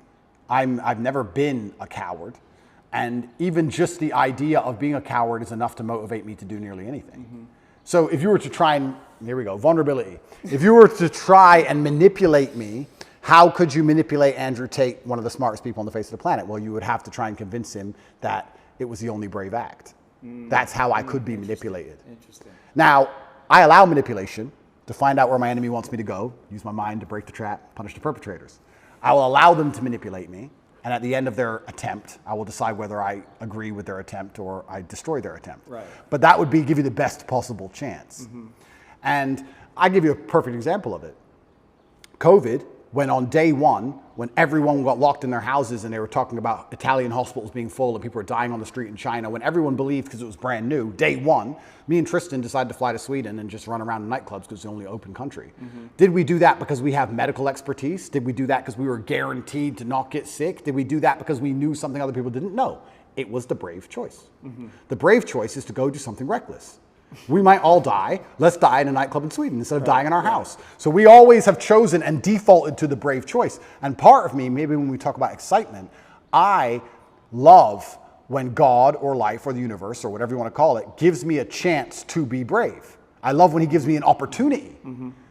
Here's your chance to be brave, Andrew. Here is your chance to show you are that guy. Here's your chance to have another story where everyone else would have failed, you would have succeeded. Here is your chance to win. I love that because, you know, it's easy to fly around on private jets and stay in 5-star hotels with a bunch of beautiful women and drive Bugattis around. Cool. But where's the point where I get to actually prove I mean every word I say? Right. So God gave it to me. So yes, thank you. I agree. We agree. Thank you. And if God decides I have to go back, then the best mental model I can have is not the Romanian system of justice is unfair, it's corrupt, I got too big, the Matrix got me. No, the best mental model is God wants me to learn something here. And he's going to teach me that through suffering. He's going to make this difficult, and he's going to make me feel pain, and he's going to make this as hard as he decides it needs to be, so that I can sit here and learn things. So I'm going to go and sit with my cockroach friends, and I'm going to learn. I already learned things. I can tell you a bunch of things I learned. Even physical things. I would hunt cockroaches in the dark. At night. I would stand to kill them. I'd stand near the wall and I'd measure out a palm strike directly, exact measurement, so I didn't hurt my elbow or my hand, to the wall. And I'd just sit and just wait. And I'd hear them crawling. And in nearly pitch black, I could hear one in front of me. Bam! I got to the point where I could kill them. Ninja for real. I was like, I'm learning shit in here. Right. So that was fantastic. I learned. Did you learn anything about yourself? This is again New information. That's all. I mean, you must have, right? I mean, you had a new experience, so there must be new information. I mean, you got tested, right? You're in jail, for fuck's sakes. Like, something must have popped into your mind. There must have been some revelation, some edge that you came to. It had to be, no? I'm exactly who I thought I was. I am 0% full of shit. I am exactly who I thought I was. 0% full of shit? If you would have told me, Zero? if you would have told me before I Not went, like 0.1, before I went 0.5? before I went to jail, before they put me in that dungeon, in the dark, with the cockroaches, if you would have told me how I would react to that scenario, I would have said to you, I would have suffered and it wouldn't have been nice, but I would have refused to break, and I would have been the kind of person who sat there and endured and emerged more powerful than ever before. That's what I would have said. Yeah. And that's what I've done. Yes, yes. That's exactly what I've done. Yes. So But that's not the question. no, it's not. There may be a side order of nightmares. I learned, I've never had nightmares before in my life. That surprised me. But they're here now. That's life. I learned that, I guess. I learned that when I got out of jail. I didn't have nightmares in jail, which is strange. I had nightmares when I got out. Maybe it's fear of going back. Don't know. Yeah. But what else did I learn about myself? I had already pre-decided and had already told the universe how I would act in said scenario. This scenario was not a scenario I hadn't discussed or didn't believe could happen to me. I had already analyzed, if this happens, what are you going to do? It was a pre-designated plan. And I just followed the plan I had already laid out for myself when I had already psychoanalyzed myself without my qualifications. I had already decided what I must do, so I did it. Yeah, yeah. And I was able and capable of following the plan and following through. Yeah.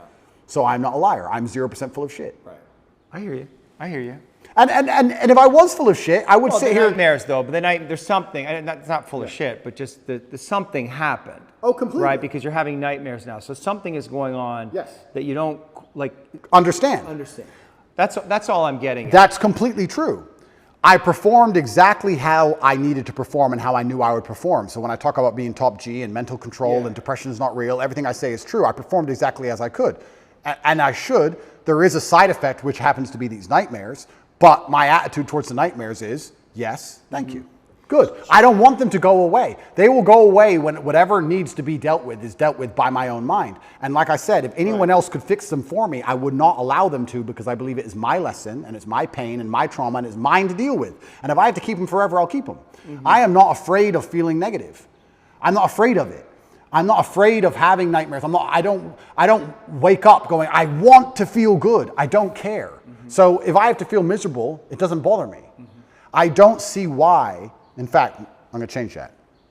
I don't see how you can put such importance on how you feel as a man, because it makes you non-competitive. Well, but it makes you, what it does is it brings you into presence.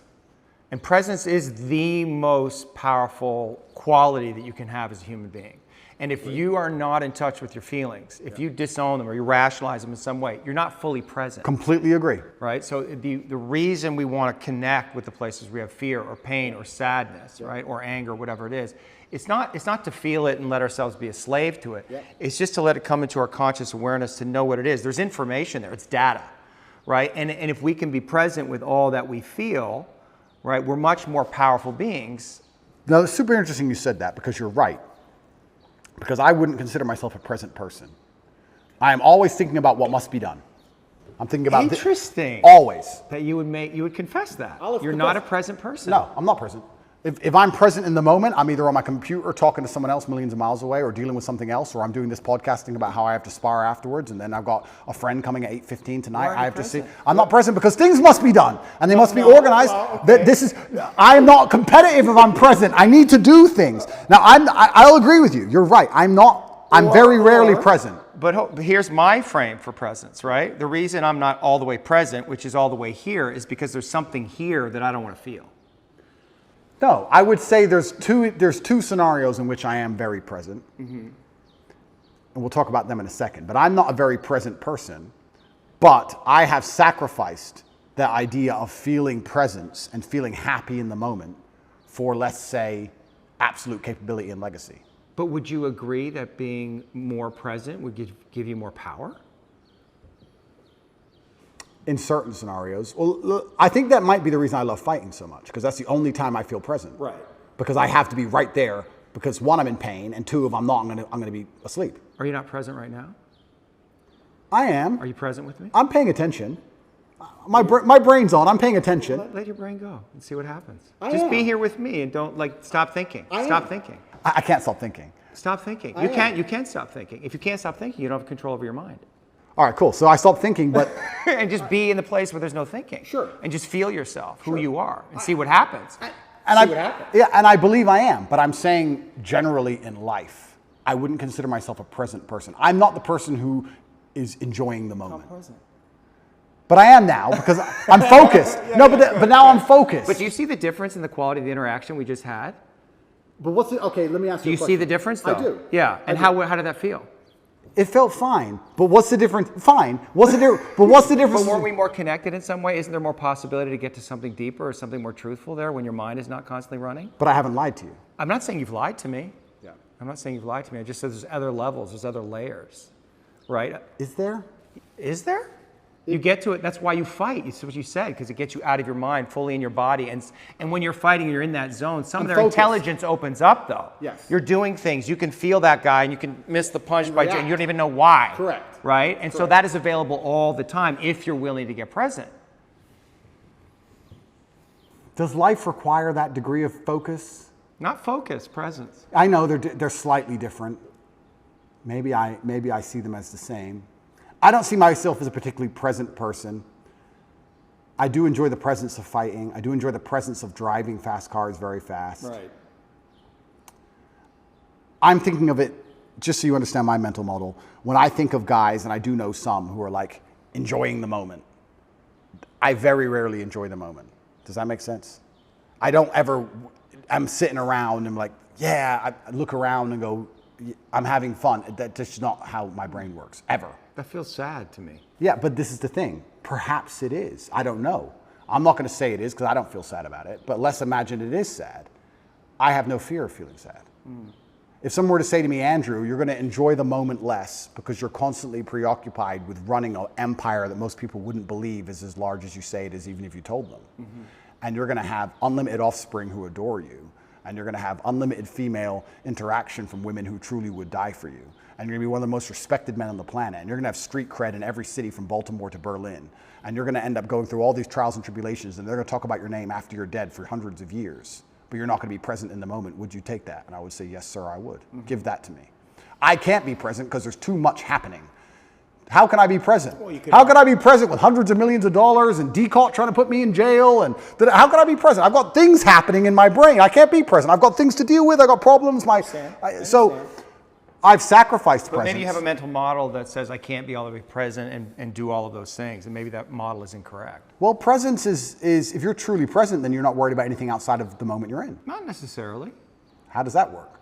I'm interested in. Yeah, I mean, because the presence, right? You can let your consciousness go out, right? And you can be aware of everything, right? I'm perspicacious is one of my favorite words. I am aware of what's happening. Yeah. I'm just not particularly interested in it.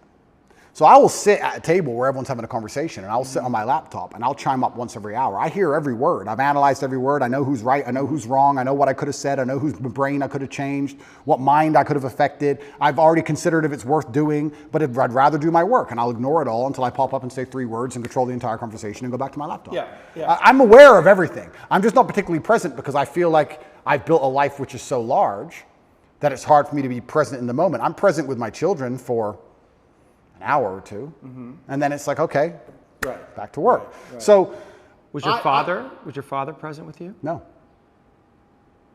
But I don't think. But then this again. I'm just saying, as a psychotherapist, when somebody said that, you said that he wasn't present with you. That must have been. That didn't bother me at all. It didn't bother you? No. He had things to do. He's a full-grown man. I mean, we could talk about the haircut tweet, but I didn't understand, your history that you were raised by a single mother. Your father wasn't around. Yeah. So you see him once a year? About that, yeah. When we lived in America up to the age of 11, I saw him more often, once or twice a month maybe, and then. When did they split? I was 10 when they left. But I always understood he's very busy and has a lot to do. So I never. Can you see how the boy might interpret that as my father doesn't care about me? No. You can see how, I understand you sitting here right now, but you understand like a little boy. I think a little boy might think, where's daddy? I want daddy. I'm here alone with mom. And he might be right because some fathers may not care. But my father did care. Right. He was just very busy. But it must have been confusing for you. No. Not for the little boy? No. Like bring. I'm being honest. I'm being honest. It wasn't. Okay. I never for or you cut off, or those feelings were so painful, overwhelming, you cut off from them so quickly and then created this mindset to deal with. I never for a second felt like he didn't care about me, ever. I never felt that. It didn't cross my mind. Consciously. Consciously. But is it possible that unconsciously you might have a different belief? Son. And that on some level, some of what you're doing in the world is motivated by that, like wanting to win the love of your father? I think that is semi-true, but I'll tell you, I think that's fine. No. Fine. That's semi-true. That's semi-true because I believe I have a duty to my ancestors. I don't think it's coming from a place of I'm broken trying to fix myself. I think I have the last name Tate. It was bestowed upon me, and I have responsibilities to live up to the last name Tate. Yeah. I do believe I have a duty to my ancestors. So is that trying to win the love of my father? Perhaps. I never felt unloved by my father, ever. In fact, I would argue I had the best father on earth. I never felt like I was owed all of his time. Mm-hmm. It was very clear to me at a young age that he's extremely busy and extremely important, and that I can earn his time, or that I can't have as much of it as I want. You have to earn his time? Yeah, that was a son should have to earn his father's time? Yeah, why not? Because he's a boy. True. And so the father's love should be, at least for a boy, unconditional in some way. Love and time are not necessarily the same thing. Okay. If I told my father, I want to play chess, I want you to teach me chess, he could find 2 hours. If I said to Dad, I want to play video games or let's watch TV together, he'd say, no, son, I have things to do. Right. So to a degree, I'd earn his time. Yeah. His time was valuable and it could not be wasted. Yeah. I feel like I have a duty to my ancestors. I don't feel like, and when I'm in jail, I feel like I can't disappoint him, and I feel like I do good for the world. Mm-hmm. I don't think this is me being some kind of broken secret. This is where we're going to disagree. You're going to think I'm some broken child inside or something. Okay, well, the inner child, I'm guessing. But well, yes, inner child. Okay, yeah. I don't think it's anything to do with that. An inner child? I think it's duty. I think I have duty and I have honor. Yeah, I understand you have duty as a man, but that doesn't mean the inner child is not there. And I guess that's if the inner child has been disowned in some way, or his feelings have been relegated to the unconscious, like that's impacting you, that's affecting you, and knowing what those feelings are and how they impacted you, I think would be important information for you. But I was never sad. I can't say I had a hard childhood. I can't say I was sad. I can't say I wish he was different. Once again, I understand. and once again, let me psychoanalyze myself. Yeah. Once again, this might be rationale. I might be rationalizing. Yes. I might say, well, whatever happened made me the person I am today, and I love who I am today, so I'm glad it was the way it was. Perhaps. But once again, I think that puts me in the correct mental framework to be as capable as possible. I'm not going to sit here and say, I wish my dad did something else. What's the point? That's asinine. Both things can be true, though. I wanted to see my father more. I wish he was there, and he wasn't. And now I'm here, and I'm going to make the best of it. And this is the result of that. And I've turned myself into this beast because of it. I mean, you made the most of the situation, but that doesn't discount the place where you may have wanted more from him. You may have wanted more love, more connection, just more time. I think my father did the best he knew how to do, and second, he did exactly what was necessary to make me the person I am today. Would it be okay for you to be angry with your father? No, absolutely not. Why It's not? disrespectful. Why not? Why? Because he's my father. But I'm not saying that you would have to confront him. I mean, obviously he's not here, but it's just like. That's selfish. But if it's just a feeling, right? If it's just a feeling that wants to come. It's ungratefulness. Well, you're judging the feeling. Yeah, I am. Yeah. For me to sit and say to the man who made me the man I am today, Yeah. who I, once again, never felt unloved by, who tried his very best to raise me, who sacrificed for me to exist, who gave me my last name, who bestowed upon me the honors and principles and morals I live by today, Yeah. for me to be angry at him because he was busy some days would be brutally ungrateful. No, It's I'm a not feeling. allowed. No, I'm not allowed that feeling. It's ungrateful. I refuse to accept it. I refuse to feel it. I truly believe I had the best father on earth. I truly believe it. I don't believe, even now, if I have sons, I don't talk about what children I have publicly, if I have sons or when I have sons or my sons I have, whichever one it is, they will get my time, sure. They will get my dedication, absolutely. But I have expectations of them because of their last name. And they're going to have my time while we're working towards something fantastic. I'm not going to just sit around with my kids just for hours because they just deserve it. There's no participation trophies in the Tate household. Right. And time is a trophy, and it must be earned, like everything else in life. So I'm not going to sit and have sons and go, well, he's my son, so we're just going to all day do fucking nothing. No, we're going to all day do something important. For sure. Or I'm going to go do something important. And he can sit around and do nothing by himself. For sure, but you can also imagine if you had sons and you saw them once a year, that would have an impact on them. Like, how would you feel about that if you had sons and you only saw them once a year? I think I'd miss them, of course. They'd miss me. I bet your dad missed you. Oh, completely. Absolutely. I bet he was sad there. Oh, completely. And I wonder if he had self-judgment about it. I wonder if he questioned himself. Well, I think as a man... Because would you do that? Well, as a man, you have to make a choice. And I think it used to be more binary than it is today because of the nature of money and empire and how things work. But as a man, you have to make a choice. You either go to war and come back with stories, or you sit at home all day and be a second mother, and then you're not a man. You have to find the balance between the two, right? Yeah. My father was away a lot, but he wasn't away a lot because he was doing nothing, right? So if you have a soldier as a father, okay, he's not there, but he's doing something. He's coming back with a story. And I think that was typical in a lot of households for a very long time. Maybe it's changed a little bit in modern times, but typically the man went away, did whatever he had to do, and then came back with a story or a hunt or whatever. For sure. So that's how I saw my father living his life, and that's how I want to live my life. Mm-hmm. I will do the same thing. I don't think I would be the same man if I decided to say, okay, I have a son now, so I'm just going to stay at home. Mm-hmm. And I think that I need to be a kind of man my son wants to emulate, which means I have to be a hero, and I don't think you can be a hero sitting at home. So I think that I need to, he needs time, of course he does, but he also needs an example set, and that example must be set out there in the harsh, brutal realities of the real world. So, it's time. Now the argument is quantity of time versus quality of time. And I would argue that the quality of time I will give my sons is going to be much higher than another. You would want to give them that. Oh, completely. You'd want to give your sons more quality time than you had with your father. I'll give them the exact same amount as he gave me.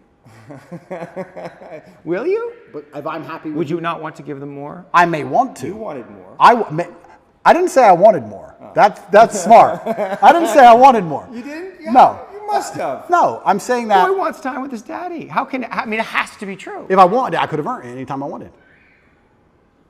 Well, are you sure about that? I'm pretty sure, yeah. When we go, I don't know if we need to read the tweet, but it's like, your mom was pretty upset with him. So he was like, I'm not coming back here. I mean, it wasn't just about you, it was about your mother. Oh, completely. And I think my father sacrificed his marriage for us boys.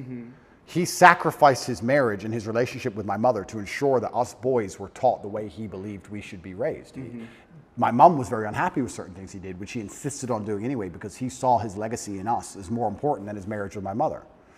But I'm not saying, look, if my son calls me and says, I'm really upset, I need to talk to you, I'm not gonna say, no, you can't talk to me. I'm not psycho, right? I understand all of these things. I'm just saying, obviously we're talking about a very general scenario. The general scenario is, I'm a man, I'm away at war, I come home with a story, or if I'm spending time with my son, I want us to be building him as an individual. I believe that the mother does a lot of the day-to-day keeping the child alive, changing diapers, feeding them, etc. And the man is the one who instills a lot of the mindset. And the man is the one who grows them in very important ways. And I think to do that, I need to be a man of genuine capability. And I would argue that the 2 hours a month or 2 hours a week or whatever I spent with my father, him being the man he was worth more than the 200 hours a month that most men spend with their fathers. That's why I am the man I am. Yeah. So there'll be some fathers who sit and say, I could never do that to my son. Well, what can you do? You can go do fucking basically nothing with your life, pay your taxes, come home, be bitched at by your wife, be quiet about it, and be with your son all the time. Sure, you win in quantity of time, but who you are as a man and what the lessons you can really teach, you lose in quality of time. So I believe my father was such a fantastic figure that it's the quality of his time that made up for the quantity, and the only way to do that is to go out in the world and be fantastic. And we can actually extrapolate this out to other things. Let's look at relationships, for example. I see men who spend every day with their woman. That's fantastic, that's fine. That's how he elicits her love and her attention. Are you rationalizing? I'm completely. That's how that's how my brain works. Yeah. I see men who spend every day with their woman, which is fantastic. He wants to, she wants to, that's great, they're happy. She feels loved and she feels respected and she's glad she has all of his time. When you reach a certain quality of man, a certain level of man in terms of competence, a certain echelon, I don't have to spend all day with a woman. I can see a woman 1 hour a month and she'll be loyal to me because I'm me. Right. Because the quality of who I am and the quality of my time outweighs the quantity which can be offered by a lesser being. Yeah. So you can put this in nearly any dynamic. You can put it in a romantic relationship and also in a family dynamic. Once you reach a certain level of competence, once you're at the highest echelons of human achievement, your time is by extension more valuable and extrapolates out. An hour with the president is worth more than 100 hours with a guy at McDonald's. Yeah. It's the same. Yeah. So I think my father raised me by not being there. He raised me by being out there and doing so many fantastic things and being such a fantastic individual that I understood I had a duty to him and a duty to my last name, and I can't be his son and not be fantastic. So I think he raised me in absence. That's what I think he did. You're proud of yourself that you got there. You won that one. But I think he did. That's good. No, that's actually a fair argument. That would be the argument about God's will. That was God's will. Correct. Yeah. And so I have to surrender to it, and this is what it is, and my task is to deal with it. And maybe there are feelings you have about it that you don't fully understand, but that's okay. Yeah. You know, you're here now, and you're doing your thing, and you're living your life, and it's all good. Yeah. So let me ask you, and maybe this will be the last question. I can go forever, my friend, so you tell me. We'll see. And the reason I wanted to talk to you is because I genuinely did want to learn about myself. Yeah, I know. And I do like discussing these things, and like I said, I'm being as vulnerable as I can be. If you feel like I'm shielding, I'm truly not trying to. Well, when we shield, it's so habitual, it's so quick, right? Our defense is, we become identified with our defenses, so we don't even know when we're doing them. That's true, but I also feel like the framework that I've instilled, the rational mind, everything is going through this filter. This is how my brain operates. My filter is brutal rationality. Yeah. That's the filter. So no matter what we're discussing or any conversation we're having, it has to go through this filter, and I end up rationalizing because that's the way I've always functioned. Of course. And so I can't turn off that. I can't start saying things that don't make sense to me. Yes, and what I'm also aware of is that I am bringing my own filter, and you're open to it. You're not closed off to it. You're listening. You're curious about it. So I sense that too, and I appreciate that. You know, you identify, you talk about yourself as a man of capability. Correct. Man of courage. Yep. Right. Man of action. Yes. Are you a man of love? I think a lot of those things come from love. Let's analyze this. I think a lot of those things come from love. I think it's very difficult to do nearly anything important if it's not perhaps to a degree driven by love or the desire for love even. I think the reason a lot of men want to become rich is because they want to feel loved or feel important or to matter. I also feel like the reason that a lot of men do the things they do is for love either of themselves or of someone else. I think the reason men go to work is because they love their family. The reason you go to the gym is because you love yourself. I think that love is a very powerful driving force. I certainly feel love. My world is full of love. Like, I would argue I'm one of the most loved people on the planet. Like, if I check my phone, it's just love. Yeah. It's endless emails of people I don't know who love me, endless females who do know me love me, endless pictures of children saying they miss me. Like, I'm a very loved person in a very loved world. I love a lot of people. You love. I absolutely love. But because I believe in myself so strongly, I feel like the way I love them is to have a degree of authority over them. Not in a crazy psychopathic way, but in a I love you, so you should do this. Right. I love you, so act this way. I love you, so don't do that. Almost in the same way a parent loves a child. You love your child, so you don't let them eat candy all day because you love them. Yeah. I'm like that with everyone in my life because I see myself as the most competent person on the planet. So I'm like, I love you, I care about you. You shouldn't do this way. Right. Because you may think you know better, but you don't. You don't know better than me. I know best, and this is how it should be for anyone I care about. I guess the reason I asked the question is, can you defeat the matrix by fighting it? Or can you only defeat the matrix through love? Absolutely, that's a very astute question, and you're asking because you already know the answer. And you already know the answer. Of course, only love can win. Yeah. Only love can win. Yeah. And it's the most powerful driving force on the face of the planet. It always has been. And it's only when people are going to wake up and have a true love for themselves and love for their community and love for their children and love for these things that we're going to start to resist the evil and the Satanism and the insanity which is coming in the world today. But I believe, as a man at least, your love only has value when you're capable, which is why perhaps I'm so obsessed with capability, because I want my love to have value. We talked about how time has value when you're at a certain echelon. I would also argue that love has value when at a certain echelon. If I'm in love with a girl, she can get a lot more from that love than if a Joe Schmo's in love with her, right? So my love has value because I have value. So I have to build myself, and especially as a man, if you want to feel loved and you want to give love, the more capable you become, the more valuable your love's going to be, and that's certainly how we're going to fix the world. So yeah, the answer is love, of course, but it can't just be blind, empty love. It has to be love that is backed by a brutal, harsh capability, which is born in the worst scenarios you're going to endure as a man. And the world at its baseline is a very brutal place. It can be. And I think that becoming comfortable with those scenarios and becoming capable in those scenarios is how you give your love deep, true value. But I think that, yeah, love is the answer. Right, love is the answer. But I don't want to end, I don't want... That's hard for you to say. No. It's like the Fonz. No, yeah. But we have to make this clear, because most people misunderstand what love is. I understand. No, because you say love is But the not answer. coming from you. I don't think they're going to misunderstand it coming from you. And I guess this is it. Like, maybe this is it. Maybe this is what people want more from you. Yeah. Right? They want your love. They want to feel your love. I see it. Yeah. Right? Like, I can feel it coming off you, but I'm not, like, I see your sense of humor. I see how you work. So I don't feel threatened by you, right? I feel like I understand you in some way, but a lot of people can. And I think that to me is the problem in the world right now, is that people cannot feel the Father's love. I agree with you. But And if they could feel that, and also the firmness, also the direction, all the things you're talking about, the discipline, but if they can't feel the Father's love, I mean, that's God's love coming through. And the Father is the embodiment of God on earth. If they can't feel that love, then we're going to have a lot of fucking problems. But that's super interesting, because they've hijacked the word love now, and they've confused the word love with tolerance and a complete lack of boundaries. And they're saying, if you're a loving person, you accept all this garbage. No, I disagree with that. You just said a very important thing. You said father's love.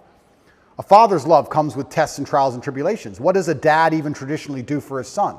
Take him out there, push him in the pool, let him struggle a bit, get him out. Yeah. Put him on the bike, let him fall over, help him get up. Yeah. You have to go through the bad things to be rewarded and the bad things to learn. That's how a father typically loves. And a father also loves by saying no. Right. No, you cannot do that. So you nailed it by how society needs a father's love. Completely true. And society has actually hijacked the word love and tried to convince you that you don't need the father's love. Perhaps you need this unconditional love, which is more like a mother's love, if you want to gender it, perhaps. Yeah. So it's unconditional. You can act without honor, you can act without courage, you can act without discipline, and you'll be loved anyway just because you exist. I don't believe that for myself. I believe if I remove all of my morality, I will not just be loved by default, not by my family, not by God, not by society. I don't believe that. And the people who do believe that, who think I should be loved just for existing, regardless of how I act and what I think, those are some of the most evil people on the planet. I truly believe. And they're also some of the most unsuccessful and unspectacular. And they're the people who are out here genuinely trying to change society in a direction which has never been tested, which I believe is going to lead down to the depths of hell, truly. I think it's evil. So yeah, I agree with you. Father's love is important, but love in and of itself has boundaries. Love is strict. Love is hard. Yes. Love is a hard emotion. Fierce. Love is fierce. Love is not an emotion of, oh, do whatever you want. It's the opposite. Love is, no, you have to do this. I believe love is a very hard, very strong emotion. And if I think of how, let's say I have two women, one I love, one I don't love, and I enjoy both of their company, I'm harder on the one I love. I expect more from her in terms of how she acts. I expect more from her in terms of how she speaks to me. I expect more from her in how she presents herself to the world. The more I love her, the more I expect of her, the more parameters I want to put on her in regards to how she should behave, because I love her. Love is a hard emotion. So yeah, love wins, but not in the way that people think love. They've hijacked the word love and convinced people that love means, oh, I tolerate everything. Right. That's not love. I agree, and it goes back to this, what we were talking about with presence. I wonder, and I'm just having this thought now, that if we come all the way into presence, if we allow ourselves to be all the way here and feel everything that's here, that is actually the thing that we would feel, love. Like God, which is, you could say God is love. And maybe, that's the scariest thing. That's the edge. Because if we're fully surrendered to that, like we're in that flow state, that is the dissolution of the ego, a letting go of all the things that we have, and we have to be in that place. And so maybe that to me is like, you know, if you want to defeat the Matrix, right? Like if you want to become Neo, I think that's what it is. Interesting. And what I will do, and I will take away from this conversation, is I definitely have moments of presence. I mean, I'm human. I do have like a couple minutes where I sit and just look around and go, you know, life's not all that bad, of course. But I will perhaps try and dedicate a little bit more time. Maybe I can I'll see if I can allocate 3 minutes instead of 2 towards presence and see how that makes me feel overall. It's interesting that you said when you're present, you feel love. I actually completely agree with that. I can't think of a time I've been present and felt anything other than gratefulness. Just to look around and go, you know what? Yeah. Everything's fine. Yeah. In fact, even in jail that happened.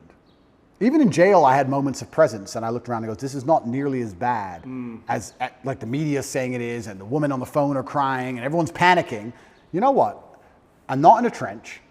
I'm probably not going to get blown up. If a fire started, could I get through that steel door? If anyone could, it's me.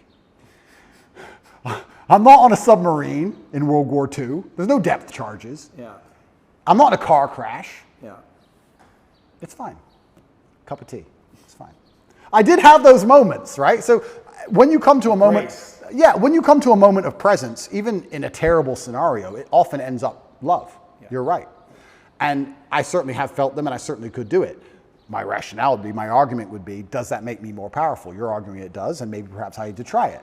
Whereas I would typically, up until this conversation, I would say, I don't have time for that. I have things to do.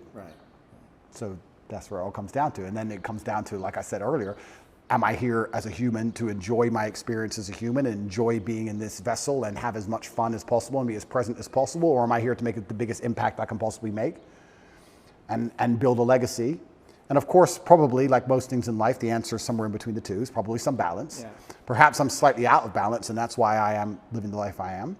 But I'm not unhappy with it. And if I was unhappy with it, it wouldn't change anything. But I actually do consider myself, I do genuinely consider myself one of, because I put no importance on emotion. And when I say that, I try and make people understand that when I say no importance, it doesn't affect how I act, so I don't see the point in talking about it. or I don't see the point in even acknowledging it because it doesn't affect what I'm going to do for the day. So who cares, right? It doesn't matter if it's sunny or raining. If you're going to go to work, you're going to go to work. So why talk about the weather? So I don't put any importance on emotion, but I would actually call myself one of the happiest people on earth, not because I'm particularly happy, but because I'm just never sad. So if it's never dark, it must be light. If it's never cold, it must be hot. So when I will say I'm one of the happiest people on earth, and people think, oh, he's happy all the time. No, I'm just never sad. Right. Never. So if you're never sad, you're always happy. Another thing I'll actually argue, not getting out of this early, not getting out of this easy. I thought I got away with a win there. I would actually argue that Why are you arguing? What are you arguing? because maybe you won't disagree with me. Okay, I would also like to. I will just explain. When we were talking about how I've built my mental model and how I rationalize everything, one of the things I've done when I rationalize is I've changed the boundary of what I believe happy to be. So let's say happiness is this line on this table, right? Most people, this is the full spectrum of human emotion. This is absolute distraught because your parents just died. And this is extremely happy and giddish and you're laughing and jumping around like a child for whatever reason. Most people would probably put happy somewhere up here near the top. Whereas I've just changed that bar. And I've just said, unless I'm truly distraught, unless I'm actually at the point where I can barely speak, let's move happiness down to here. Unless I'm truly distraught and something really bad's happened to me, I've already passed the threshold and I'm just a different level of happy. Now, the more I talk to you, the more I realize that a lot of what I've done are just simply semantic tricks. They're language tricks.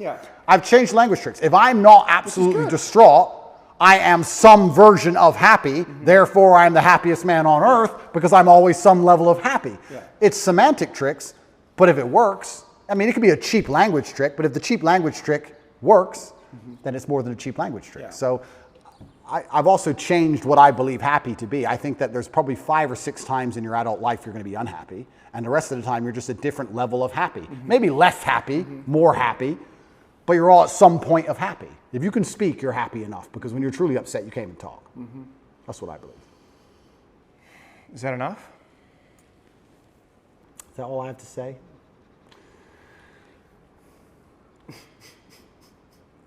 It's interesting, yeah, because So here, you want me to tell you what I noticed? Sure. It is hard for you to stay present. Yeah. Right? Like you come present, and then you go to a thought, you go to an idea, and you talk, and it's very convincing, and it's very persuasive. Yeah. And you're asserting your worldview, your frame of reality, which, but like sometimes like I lose you there. Yeah. Like I'm like, where are you? Like there's words, but I can't feel you entirely. I understand. You know what I mean? And I want to like feel you more. I understand. You know what I mean? I understand, but I don't think. But just stay with that. Just stay in that. Like don't let your mind go. Just stay in the feeling. Yeah, don't go off with the thought. So what am I feeling right now? But just stay with me. Okay. Just stay with me and be present in the experience with no words and see what happens. Sure. Like something will change in how we relate to each other. Something will soften. Like if you let yourself soften and just be with me. Yeah. Right? Which is kind of a weird experience for two men to have. Yep. Right? But it's actually what children long for with their father. It's actually what we long for is deeper levels of connection. Yes. You just let yourself be here with me and just see what happens. But then what are we going to talk about? We don't have to talk about anything. Doesn't it feel good to feel another man? Like just to feel the strength, like without the words, without that layer of thought and dialogue and discussion? Come back. I'm thinking. Come back. But Don't think. But I have to. You don't have to. Just be here. This is the place you get to when you're fighting. It feels good. It's true, but Doesn't it feel good? Yes, but there's an action involved. Like I can feel everything about the person I'm fighting, whether it's good or bad. I can feel if I've hurt them or not. Feel me. I don't get to punch you, my friend. Yeah. It's been good fun, and I feel like I've learned some things, and I feel like we need to do it again. Absolutely. Yeah, that was fun. I appreciate you, man. Thank you, bro. Yeah. Thank you.